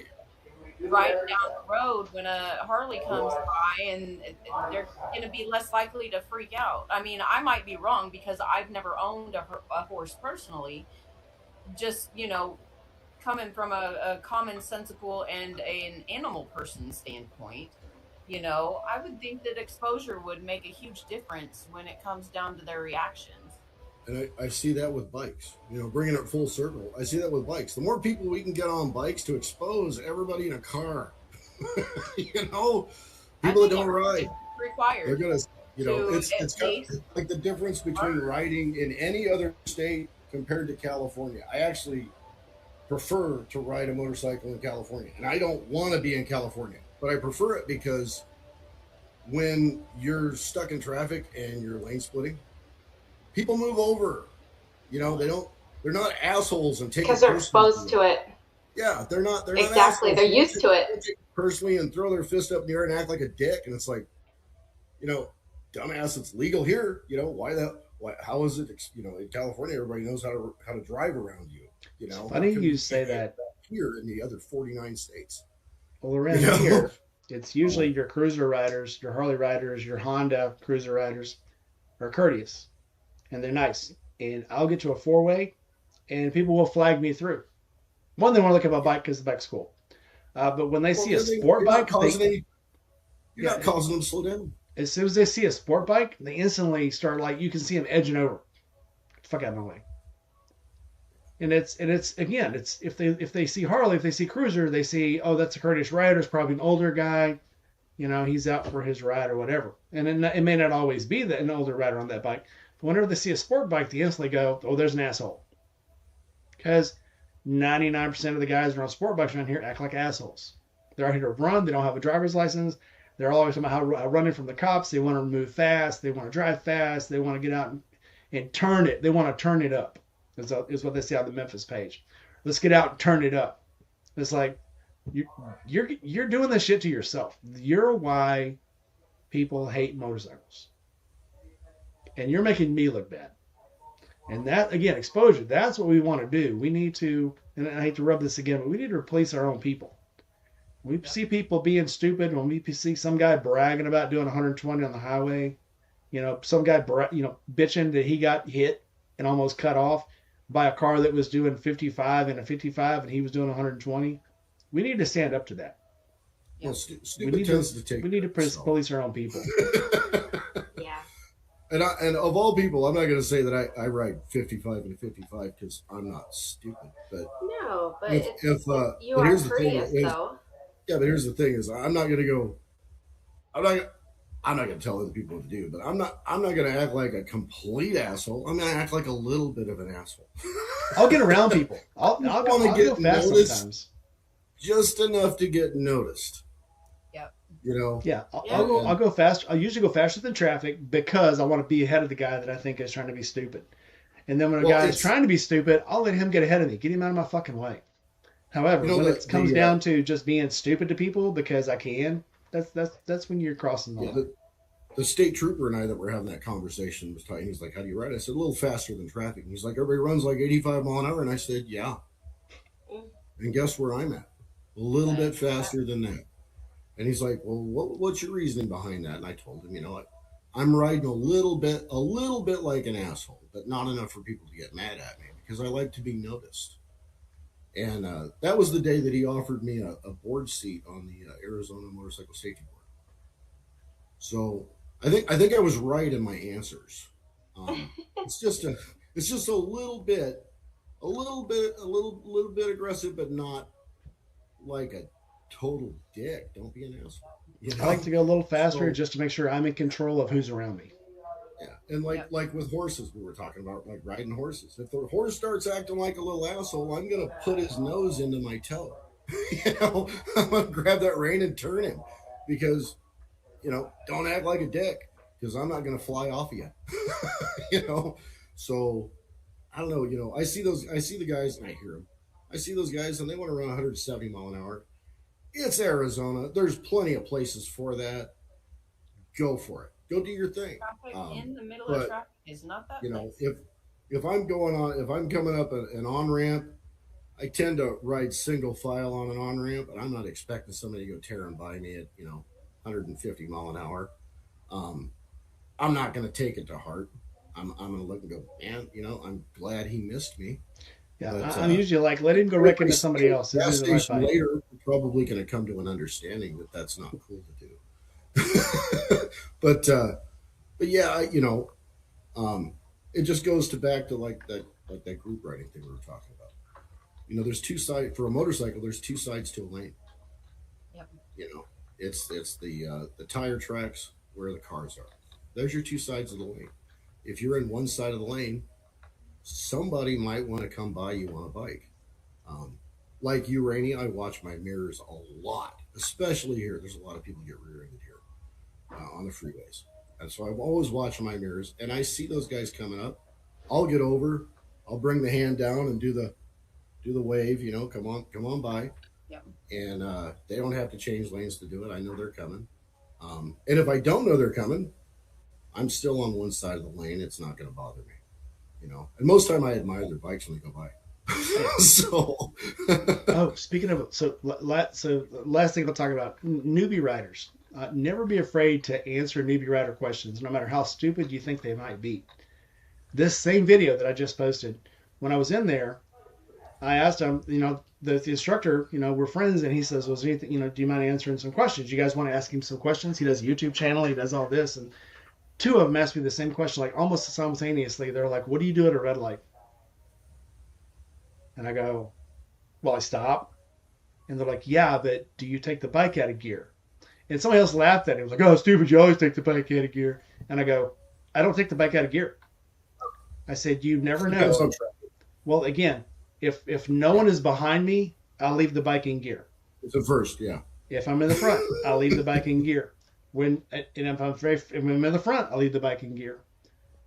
Once I'm stopped for a while and there's a lot of traffic behind me, I might take it out of gear. I might put it in neutral, but never when I think somebody could inadvertently run up on me and hit me from behind.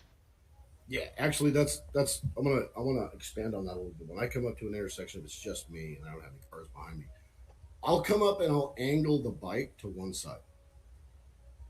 So usually, if I'm in the right lane, I'll go off to the right. I'll angle it off to the right. If I'm in the left lane, I'll angle it off to the left. And the reason why, because I'm in gear, I see that car coming up behind me, and they're not slowing down. I'm gonna leave a mark on the road when I tear off into the intersection or off to the side. Um, the nice thing about having the bike a little bit cocked off to the side is I'm going to get out of the way of that car. They're going to slide out in the end of the intersection, which has happened, and they're going to look like an idiot. And then they're going to realize, oh, no, I didn't see what was going on. I didn't see that bike there. I didn't realize the light was red, but I'm still alive. So yeah, you've got a really good point with leaving it in gear. I wish I would have had the camera running the other day, but they just, like I said, they just re-asphalted all these roads. They just redid all the roads around here. And I was coming through one part, and when I went to hit the brakes, I was probably 5 or 6 cars behind on the red light. And when I went to hit the brakes, my bike started skidding because I looked down, and all of a sudden the asphalt is wet, and it's very slick. And so I looked behind me, and I got a really good view of the left side of the truck behind me. I shot off to the right. I shot off on the shoulder. And he didn't hit the car in front of me, but it was very close. Yeah. And the original reason for me starting to run off to the right was because I thought I might not be able to brake in time to not hit the car in front of me. Before I even started trying to, as soon as I realized I was like sliding, I shot off to the side. I probably could have stopped in time. However, the truck behind me, like I said, I could see all the way down his right side. And I was like, fuck this. And I went ahead and shot off all the way onto the shoulder. Right. Always leave yourself an exit. On a motorcycle, again, like Doug was saying, check your rearview mirrors. Always know what's going on behind you. Yeah. Once you start seeing that same set of headlights doing this back and forth, you know that guy's about to do something stupid. He's either going to try to pass you, get around you, or pass you on the shoulder, which has happened twice to me in the last month. Some dude has passed me on the right-hand side on the shoulder. Full circle with the group rides. When I was talking about some of the larger groups back then, we had a sweeper. We had a guy in the back. And then we've also had chase vehicles. The nice thing about chase vehicle is they're gonna watch your back for you. They're gonna hit that trailer and that truck that's behind you first. With the sweepers, when we come up the intersection, back part of the group's usually slowing down a little bit more, where a car kind of reaches up to them as they're slowing down, so the car's not coming up suddenly and not seeing what's coming. So it's just one of the right things to keep in mind. If anybody's ever doing a group ride and you're in the back, don't it's not a good idea to go jamming on the brakes. It's just gradually slow down, shift, upshift, and it gives the entire group that chance to see what's coming, and you're giving a warning to the car, and 20 guys don't get hit. That's a very good. Exactly. Let's go ahead and run this into the ditch. Let's go ahead and do final thoughts. I'm sorry, you want to say something real quick? No, I do have to jump out of here, so. We're going to do final thoughts real quick. I know we're running over tonight, so Biker Girl, you can go first. Final thoughts, huh? You'd think I'd have prepared for this one. Ride hard, ride safe, and be a good mentor. Yep. I saw that creek you sent me the other day. That's why I don't skinny dip anymore.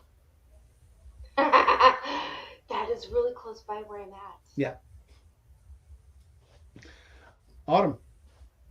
Um, know your limits. I think it just goes back to that, and I agree with just a biker girl. Be a good mentor. You know, ride humble, ride safe, ride with God. Doug. For this week, know your brakes. Know your brakes. Take off from the house, tap your brakes one time, coming out of the driveway, get going a good speed down the road, hit your brakes, come to a complete stop, nobody's behind you. Learn how to stop at high speeds. Yep. It's a piggyback caveat, Autumn Rose. Know your limits, but also realize some of your limits. Operate at 80% on your limits. Never think you know everything. Always think there's something else you might learn, and don't. Like Doug said, know your brakes. Test your brakes every once in a while. When you're coming up on that stop sign, I do this all the time, kind of subconsciously now. When I'm coming up on the brakes, even in the car, I'll hit the brakes a little bit, just make sure they're still there before I hit them for real, because you never know.